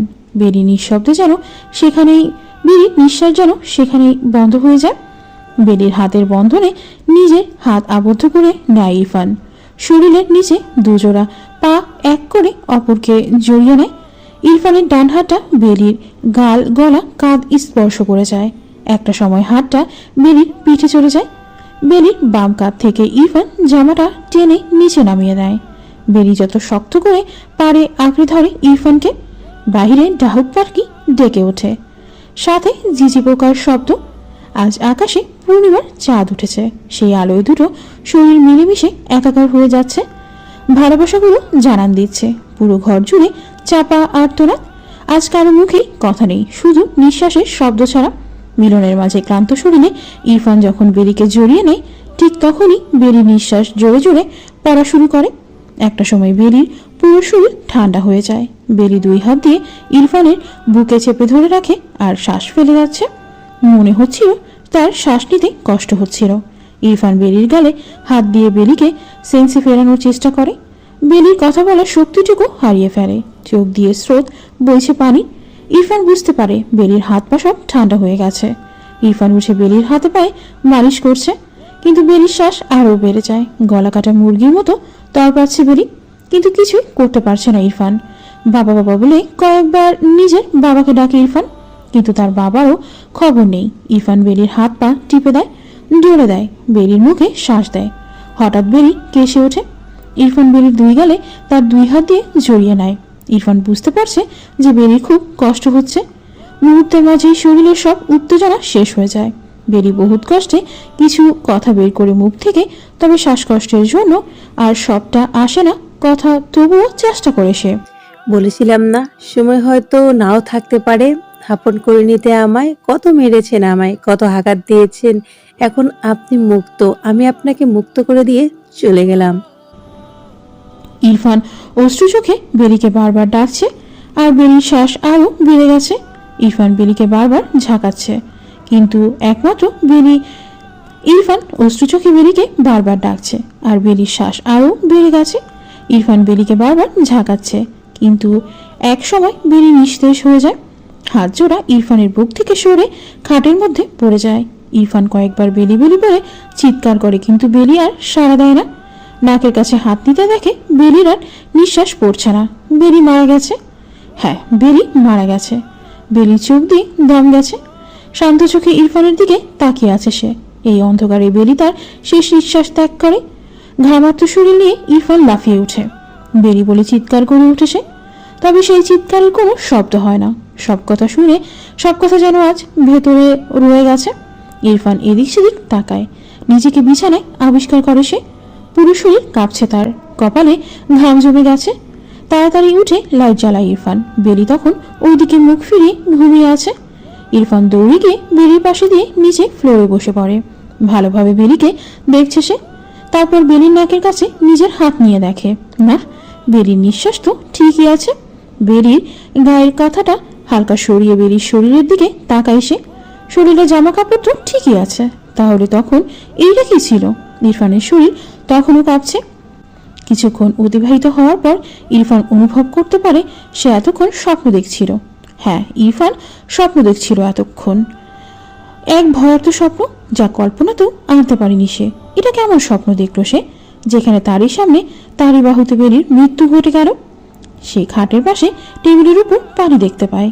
গলাটা তার শুকিয়ে কাঠ হয়ে গেছে। নিঃশ্বাসের বন্ধ আওয়াজ, যা নিঃশ্বাস বন্ধ হয়ে যাবে মনে হচ্ছে। তাই সে দ্রুত জগ দিয়েই পানিগুলো খেয়ে নেয়। খুব ভয় করছে তার। এটা কেমন স্বপ্ন দেখলো সে? এটা আমি কি দেখলাম? এমন তো আগে কখনো হয়নি আমার সাথে। স্বপ্নে কারো মৃত্যু দেখলাম, তাও বেলির মৃত্যু। এমন লাগছে কেন? মনে মনে বলতে থেকে আবারও বেলির দিকে যায় সে। মাঝে একবার ঘুরিতেও চোখ বুলায় সে। রাতের শেষ ভাগ চলছে এখন। কিছুক্ষণ পরেই হয়তো মোরগগুলো ডাকাডাকি করবে। প্রায় ভোরের দিকেই স্বপ্নটা দেখেছে সে। অনেকের কাছে শোনা ভোরের স্বপ্ন নাকি সত্যি হয় যে কোনো দিন। যদি এটাও সত্যি হয়ে যায়, এইসব ভাবা বন্ধ করে আবারও বেলির পাশে এসে ফ্লোরে হাঁটু গেড়ে বসে ইরফান। বেলিকে ভালো করে দেখে নেয় সে। আবার চেক করে নাকে হাত দিয়ে শ্বাস পড়ছে কিনা। তবে সব কিছুই ঠিক আছে। বেলি ঘুমোচ্ছে, শান্ত হয়ে ঘুমোচ্ছে সে। ইরফান উঠে লাইট অফ করে দেয়, তারপর আবার শুয়ে পড়ে। কিন্তু তার শরীর এখনো কাঁপছে, বুকটা ধুক ধুক করছে তার। ইরফানও হালকা পাতলা দোয়া দরুদ পড়ে। তাই ঘুমানোর আগের দোয়া আল্লাহুম্মা বিসমিকা আমুতু ওয়াহিয়া পড়তে থাকে। তারপর কোন ফাঁকে সে ঘুমিয়ে পড়ে সে নিজেও জানে না।